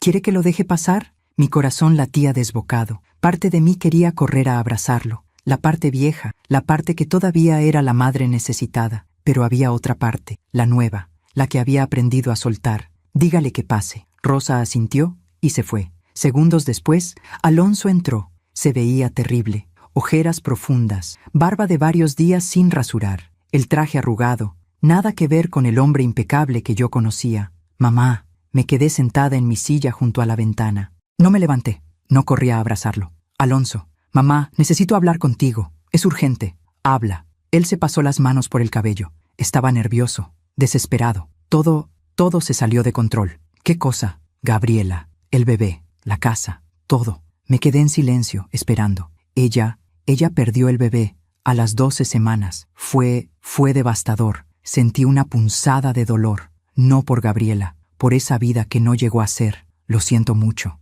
Después del aborto, todo cambió. Gabriela se volvió diferente, obsesiva, paranoica. Dice que fue mi culpa, que el estrés de todo lo que pasó contigo causó la pérdida. ¿Y tú qué crees? No lo sé. Los doctores dijeron que fue algo natural, que pasa, pero ella no lo acepta. Me culpa a mí, te culpa a ti, culpa a todos. Alonso, ¿por qué estás aquí? Porque necesito tu ayuda. La respuesta me dejó sin aire. ¿Mi ayuda? Después de todo lo que pasó, sé que no tengo derecho. Sé que fui terrible contigo. Pero mamá, estoy perdido. No sé qué hacer. Gabriela quiere divorciarse. Dice que ya no me ama, que solo estuvo conmigo por dinero y estatus. Y ahora quiere la mitad de todo. La casa, el negocio, todo. Debí sentir satisfacción, justicia poética. Te lo dije, pero no sentí nada de eso, solo sentí tristeza. ¿Y qué esperas que yo haga? No sé, orientarme, decirme qué hacer. Tú siempre supiste qué hacer. No, Alonso, yo no siempre supe qué hacer, solo hice lo que pude con lo que tenía. Cometí errores, muchos, y uno de esos errores fue hacerte creer que yo tenía todas las respuestas. Mamá,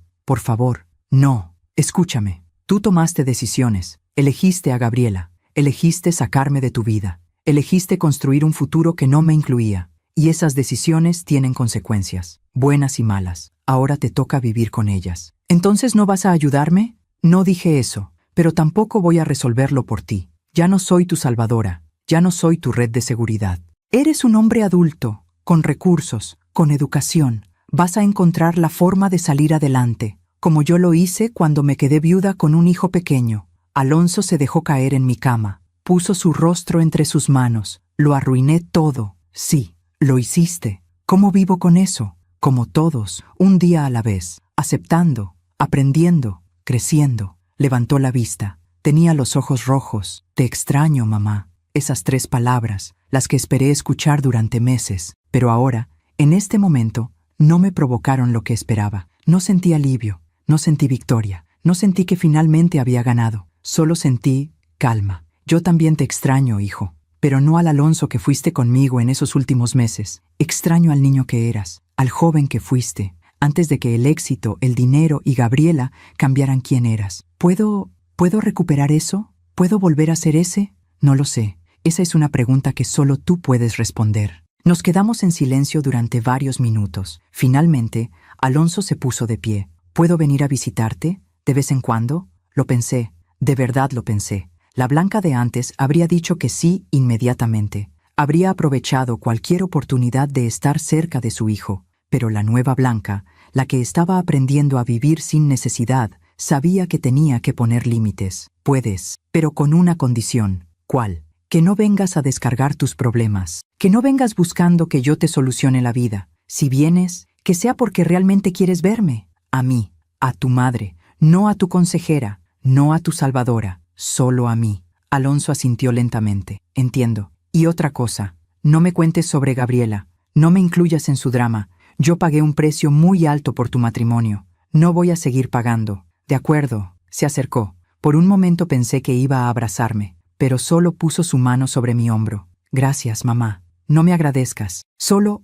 aprende de todo esto, de lo que perdiste, de lo que hiciste, para que cuando tengas otro hijo, si es que lo tienes, no repitas los mismos errores. Lo voy a intentar. Se dio la vuelta y caminó hacia la puerta. Antes de salir, volteó. ¿Sabes? Tienes razón. Sí voy a tener que aprender a vivir con las consecuencias. Y una de esas consecuencias es vivir sabiendo que lastimé a la persona que más me amó en este mundo. No la que más te amó, la que más se sacrificó por ti, que es diferente. El amor verdadero no exige sacrificio, solo da, libremente. Alonso salió, y yo me quedé sola en mi pequeña habitación de Villa Dorada. Pero esta vez, la soledad no dolía, porque era una soledad elegida, una soledad con dignidad. Esa noche, antes de dormir, saqué mi Biblia, la misma donde había escondido los correos impresos meses atrás. Los correos seguían ahí, la evidencia de la conspiración, las pruebas de cómo me habían manipulado. Los miré durante un rato largo, y luego, con calma,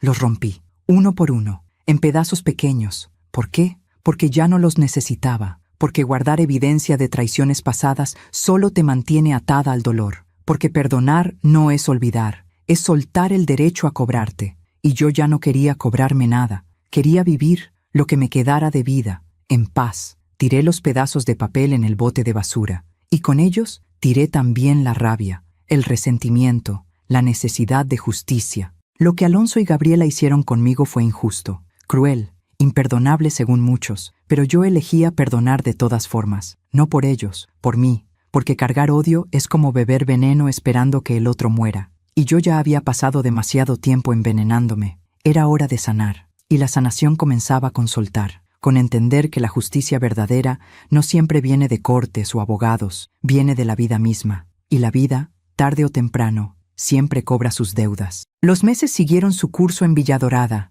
Octubre se convirtió en noviembre, noviembre en diciembre. Alonso cumplió su palabra. Venía a visitarme cada 2 semanas. Al principio las conversaciones eran tensas, cuidadosas, como dos personas que caminan sobre hielo delgado, pero poco a poco algo comenzó a cambiar. Ya no hablábamos solo de él, hablábamos de libros que yo estaba leyendo, de las partidas de ajedrez que jugaba con don Esteban, de las clases de tejido que había empezado a tomar con doña Lourdes. Yo también estaba cambiando. Mi cabello, que siempre llevé recogido en un moño apretado, ahora lo dejaba suelto. Me había comprado lentes nuevos con mis ahorros de la pensión, lentes modernos, de armazón color vino. Una tarde de diciembre, Alonso llegó con una caja. Te traje algo. Era una bufanda, color mostaza, tejida a mano. La vi en un mercado artesanal y pensé en ti. No era gran cosa, pero era un regalo. El primero en años que me dabas sin que fuera Navidad o mi cumpleaños. Gracias, hijo. Nos sentamos en el pequeño jardín de la residencia.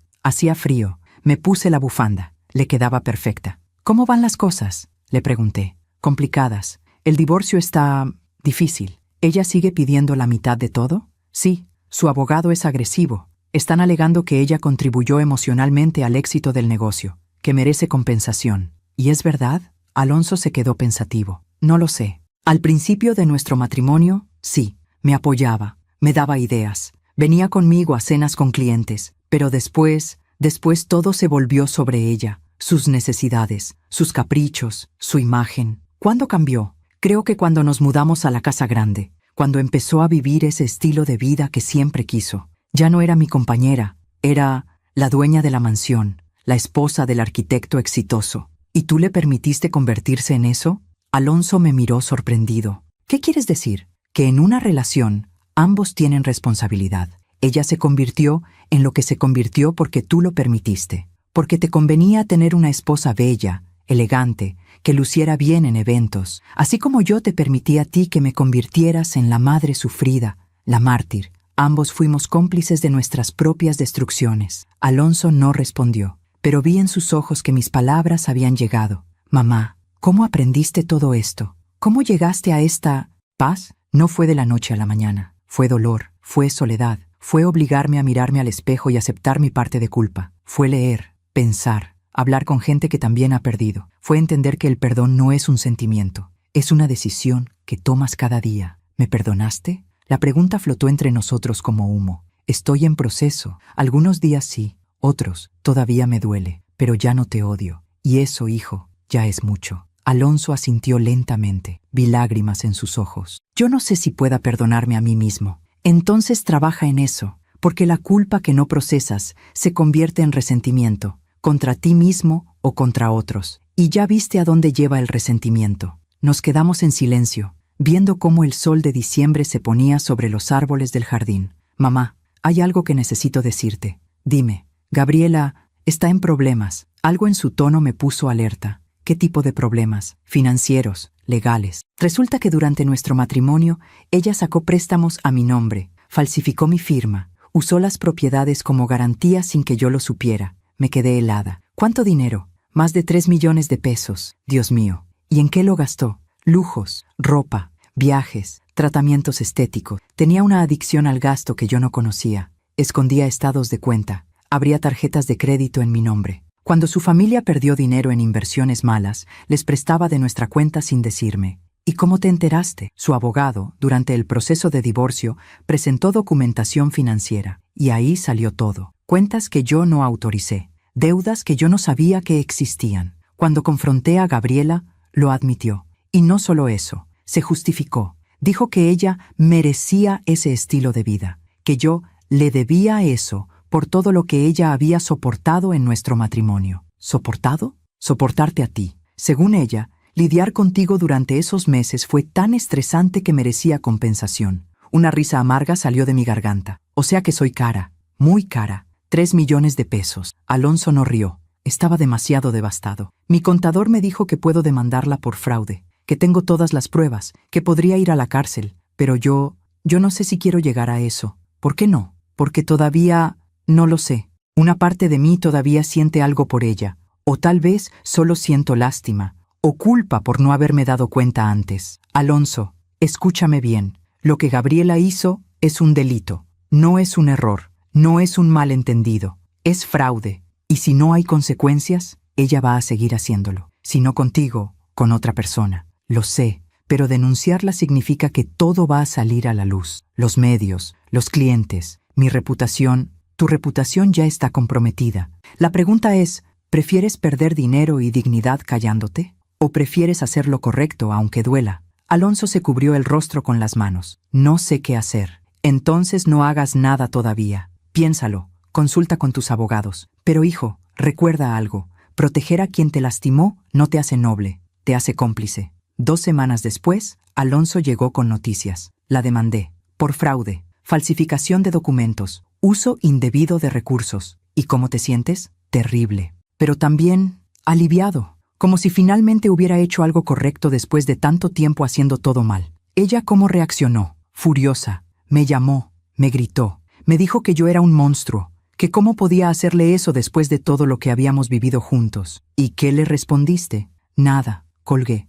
porque me di cuenta de algo, mamá, de que Gabriela hace lo mismo que yo te hice a ti. ¿Qué cosa? Manipular con culpa, recordarme todo lo que dio en el matrimonio, hacerme sentir que le debo algo. Y durante años funcionó. Pero ahora veo el patrón. Y no voy a caer de nuevo. Me sentí orgullosa. Por primera vez en mucho tiempo, sentí orgullo de mi hijo. Bien hecho. Los meses siguientes fueron un torbellino legal. El caso de Gabriela avanzaba lentamente. Su familia contrató abogados caros. Alegaron que Alonso la estaba persiguiendo por despecho, que ella era la víctima. Pero las pruebas eran contundentes. Firmas falsificadas, retiros no autorizados, préstamos fraudulentos. En febrero, llegó la sentencia preliminar. Gabriela fue declarada culpable de fraude y falsificación. Enfrentaba 5 años de prisión, reducibles a 3 con buena conducta. Alonso vino a contarme ese mismo día. ¿Cómo te sientes?, le pregunté, confundido. Parte de mí siente que se hizo justicia. Otra parte se siente culpable, como si yo hubiera destruido su vida.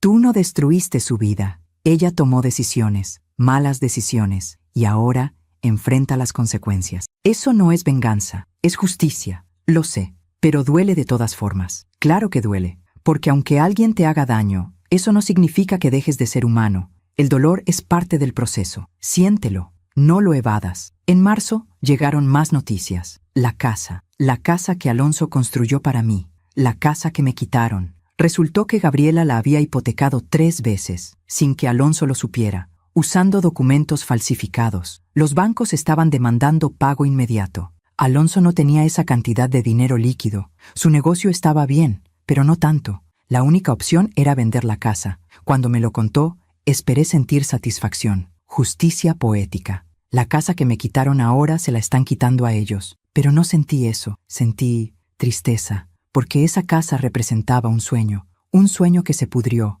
que se contaminó, pero que alguna vez fue hermoso. Lo siento, hijo, yo también. Esa casa la construí pensando que sería nuestro hogar para siempre, tuyo, mío, de mi familia, pero solo fue el escenario de nuestra destrucción. Las casas son solo paredes, el hogar se construye en el corazón. ¿Tú todavía sientes que tienes un hogar? Miré alrededor de mi pequeña habitación en Villa Dorada. Las paredes desnudas, los muebles sencillos, la ventana que daba al estacionamiento. Sí, aquí, en esta habitación pequeña, porque aquí encontré paz. Y la paz, hijo, es el único hogar que realmente importa. La casa se vendió en abril, a un precio mucho menor del que valía, porque la venta era urgente. Alonso logró pagar las deudas. Quedó con algo de dinero, pero no mucho. Tuvo que mudarse a un departamento pequeño en una zona menos lujosa. Su negocio sobrevivió, pero tuvo que reducir personal, cerrar la oficina grande, trabajar desde casa. Un día me dijo,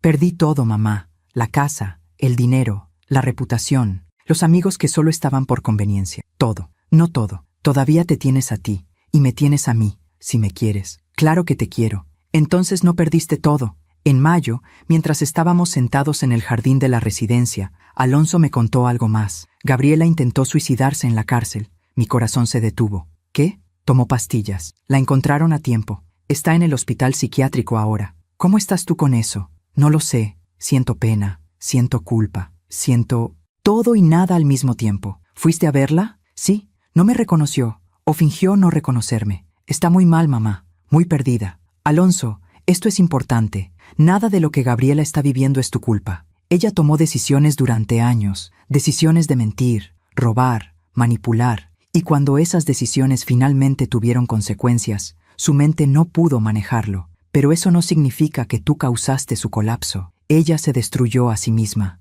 Lo sé racionalmente. Pero emocionalmente, emocionalmente vas a cargar con esto por un tiempo. Y está bien, pero no dejes que esa culpa te paralice. Porque si algo he aprendido es esto: la vida te presenta las consecuencias de tus actos, no para castigarte, para enseñarte. Nos quedamos en silencio. Después de un rato, Alonso habló de nuevo. ¿Sabes qué es lo más irónico? Que todo esto podría haberse evitado si yo te hubiera escuchado desde el principio, si hubiera visto lo que Gabriela realmente era, si hubiera valorado lo que tenía antes de perderlo. Pero no lo hiciste, y no puedes vivir en el hubiera, solo puedes vivir en el ahora, y en el ahora tienes la oportunidad de ser mejor, de aprender, de no repetir errores. ¿Tú crees que alguna vez pueda tener una familia de nuevo? ¿Ser feliz? Sí, pero primero tienes que sanar, tienes que trabajar en ti mismo, en tus patrones, en tus heridas. No puedes construir algo sano sobre cimientos podridos. ¿Cómo hago eso?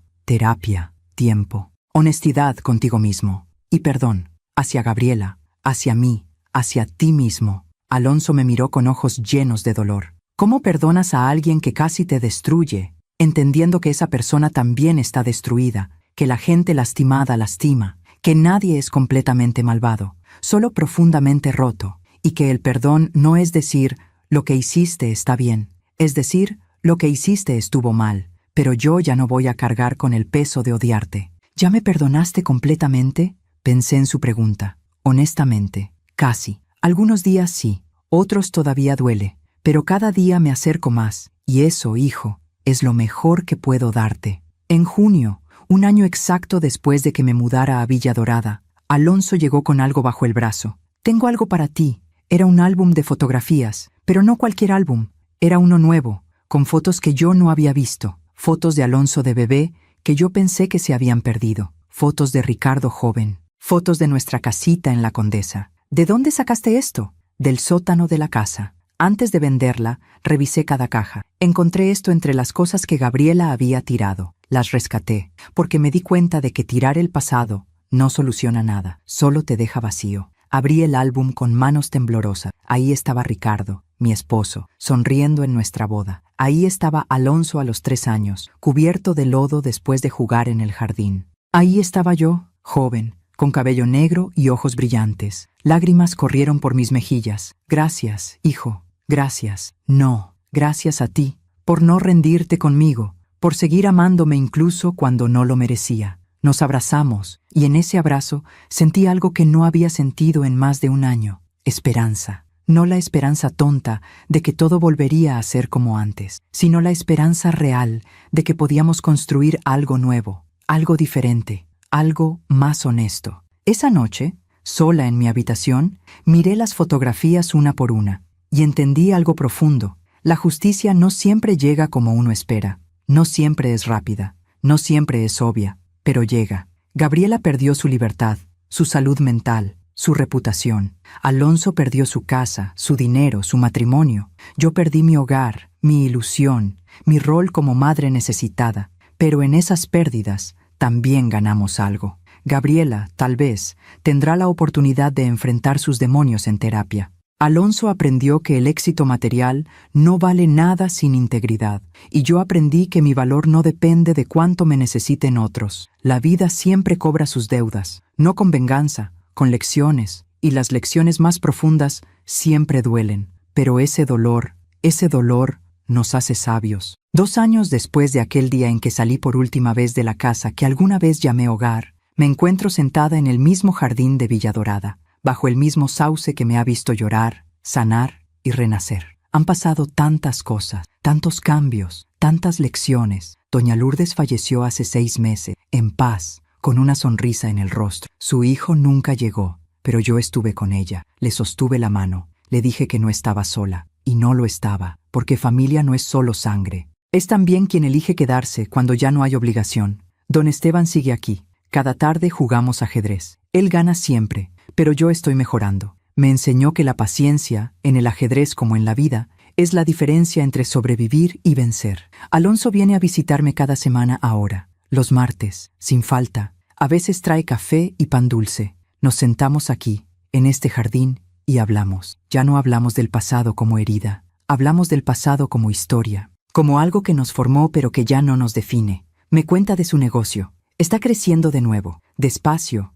pero firme. Aprendió a ser más selectivo con sus clientes, a no perseguir solo el dinero, a buscar proyectos que tengan alma. Hace 3 meses, me contó que está saliendo con alguien, una mujer llamada Patricia, maestra de primaria, divorciada, con 2 hijos, sencilla, de risa fácil. No es como Gabriela, me dijo. No le importa mi carro ni mi ropa, le importo yo. ¿Y tú qué sientes por ella? Paz. No fuegos artificiales, no drama, solo paz. Eso es amor maduro, hijo, el que permanece cuando la novedad se va. La semana pasada la conocí. Patricia vino con Alonso, trajo a sus hijos, un niño de 7 y una niña de 5. La niña se sentó en mis piernas y me mostró su muñeca. El niño me preguntó si sabía jugar damas chinas. Les dije que no, pero que me gustaría aprender. Patricia me miró con ojos amables. Alonso me contó todo lo que pasó. Quiero que sepa que lamento mucho cómo la trataron. Gracias, pero eso ya quedó atrás. Aún así, una madre nunca debería... Se le quebró la voz. Perdón, yo perdí a mi mamá hace 2 años y daría cualquier cosa por tenerla de nuevo. Así que me rompe el corazón saber que hubo gente que la tuvo y no la valoró. Sus palabras me conmovieron, porque venían de un lugar genuino, de alguien que sabe lo que es perder. ¿Puedo preguntarle algo?, dijo Patricia después de un momento. Claro. ¿Cómo lo hizo? ¿Cómo perdonó? La pregunta flotó en el aire como una mariposa delicada. No fue un momento, fue un camino, largo, doloroso. Algunos días caminaba hacia adelante, otros retrocedía, pero seguí caminando. Y un día me di cuenta de que el perdón no era para ellos, era para mí, porque cargar odio es como beber veneno esperando que el otro muera. Patricia asintió. Sus ojos brillaban con lágrimas contenidas. Alguna vez me llamó loca. Años después, vi ese mismo vacío en su mirada mientras estaba sola en aquel hospital. La vida siempre cobra sus deudas. Alonso me preguntó a qué me refería. Le conté que había escuchado, por una vecina de Villa Dorada que tenía contactos, que Gabriela seguía internada en el hospital psiquiátrico, que su familia la había abandonado, que pasaba los días mirando por la ventana, perdida en sus propios pensamientos. No siento triunfo, le dije a Alonso, solo siento tristeza. Porque ella también era una persona rota, y nadie la ayudó a sanar a tiempo. ¿Crees que yo debería ir a verla?, preguntó Alonso. No lo sé, esa es tu decisión, pero si vas, que sea porque tú lo necesitas, no por culpa. Alonso no fue, y yo lo entendí, porque algunas heridas necesitan distancia para cerrar. Esta mañana, mientras tomaba mi té junto a la ventana, recibí una llamada. Era de un número desconocido. ¿Señora Blanca Estevillo? Sí. Habla el licenciado Ramírez, del despacho jurídico Montes y Asociados. Se me heló la sangre. Ese era el despacho que había tramitado mi salida de la casa. ¿Qué necesita? Llamo para informarle sobre un asunto legal que le concierne. ¿Podría venir a nuestras oficinas mañana a las 10 de la mañana? ¿De qué se trata? Preferiría explicárselo en persona. Es delicado. Colgué con un mal presentimiento. Le conté a Alonso. Él insistió en acompañarme. Al día siguiente, fuimos juntos al despacho. Era un edificio elegante en Polanco, pisos de mármol, recepcionistas perfectamente arregladas. Nos hicieron pasar a una oficina enorme. El licenciado Ramírez era un hombre de unos 60 años, con traje gris y lentes de aumento. Señora Blanca, gracias por venir. Señor Alonso, qué bueno que lo acompaña. ¿Qué es esto?, preguntó Alonso con tono defensivo. Tranquilo, no es nada malo. De hecho, es algo inesperado. Abrió una carpeta sobre su escritorio. Hace 3 años, su suegra, la señora Mercedes Estevillo, hizo un testamento. En él dejaba una propiedad a nombre de usted, señora Blanca. Me quedé muda. Mercedes, la madre de Ricardo, mi suegra, había muerto hace 3 años. Nunca fuimos cercanas, pero tampoco enemigas. ¿Qué propiedad? Una casa en Cuernavaca, con terreno amplio. La señora Mercedes especificó en su testamento que esta propiedad era para usted, como agradecimiento por haber cuidado tan bien a su hijo Ricardo y a su nieto Alonso. Pero yo no sabía nada de esto. El testamento se abrió cuando murió la señora Mercedes, pero por una confusión administrativa no se le notificó a tiempo. Y luego, con todo lo que pasó con su situación de vivienda, el asunto quedó archivado. Hasta ahora, cuando yo, revisando casos pendientes, encontré este documento. Miré a Alonso. Él estaba tan sorprendido como yo. ¿Eso significa que mi mamá es dueña de una casa? Exacto. Una casa de 3 recámaras, 2 baños, jardín amplio, en un fraccionamiento tranquilo de Cuernavaca. Está en buenas condiciones. Ha estado rentada estos años. Las rentas se han ido acumulando en una cuenta. Señora Blanca, además de la casa, tiene cerca de 400,000 pesos en rentas acumuladas. No podía respirar, no podía pensar. Una casa, dinero, libertad. ¿Esto es real?, pregunté con voz quebrada. Completamente real. Aquí están todos los documentos. Solo necesito que firme algunos papeles y la propiedad queda oficialmente a su nombre. Firmé con manos temblorosas. El licenciado me entregó las escrituras, las llaves, los estados de cuenta. Salimos de la oficina en silencio. Alonso y yo nos miramos en el estacionamiento. Mamá, ¿tienes una casa? Tengo una casa, repetí, todavía sin creerlo. ¿Qué vas a hacer? No lo sé. ¿Quieres que vayamos a verla? Esa misma tarde, manejamos a Cuernavaca. 1 hora y media en el coche. Alonso conducía. Yo miraba por la ventana, viendo cómo la ciudad se convertía en montañas, en árboles, en aire más limpio. La casa estaba en una calle tranquila, pintada de color terracota, puerta de madera, ventanas con rejas artísticas. Abrí la puerta con las llaves que me dieron. Entramos. La casa olía un poco a cerrado, pero estaba limpia. Los muebles eran sencillos pero funcionales. La cocina tenía estufa de gas y alacenas de madera. Las recámaras tenían buena luz. El jardín trasero tenía un árbol de mangos y espacio para plantar. Caminé por cada cuarto, toqué las paredes, miré por las ventanas y por primera vez en años sentí algo que había olvidado. Sentí que estaba en casa, no porque fuera lujosa, no porque fuera grande, sino porque era mía, completamente mía. Alonso me encontró en el jardín, sentada bajo el árbol de mangos. ¿Qué piensas?, preguntó. Pienso que tu abuela tenía buen corazón, y que tal vez todo lo que pasó tenía que pasar para que yo llegara aquí.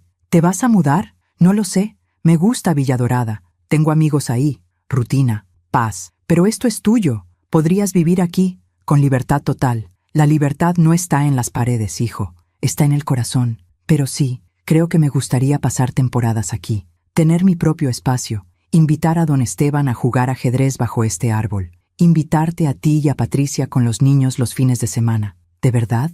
Claro. Esta casa es grande. Hay espacio para todos, pero con límites, con respeto, con amor que no asfixia. Alonso se sentó junto a mí. «Mamá, ¿eres feliz?». La pregunta me sorprendió, porque hacía tanto tiempo que nadie me la hacía, ni siquiera yo misma. Sí, no de la forma que imaginé, no con la familia perfecta que soñé, pero sí, soy feliz con lo que tengo, con quién soy, con lo que aprendí. ¿Qué aprendiste? Que el amor verdadero suelta, que el perdón libera, que las pérdidas pueden ser regalos disfrazados, que nunca es tarde para empezar de nuevo, que el valor de una persona no está en cuánto dan, sino en quiénes son, y que a veces la vida te quita todo para enseñarte que lo único que realmente necesitas eres tú misma. Alonso me abrazó, un abrazo largo, apretado, honesto. Te amo, mamá, y siento tanto todo lo que te hice pasar. Lo sé, y yo también te amo. Pero hijo, ya es tiempo de soltar la culpa. Ambos. Yo suelto el dolor, tú sueltas la culpa.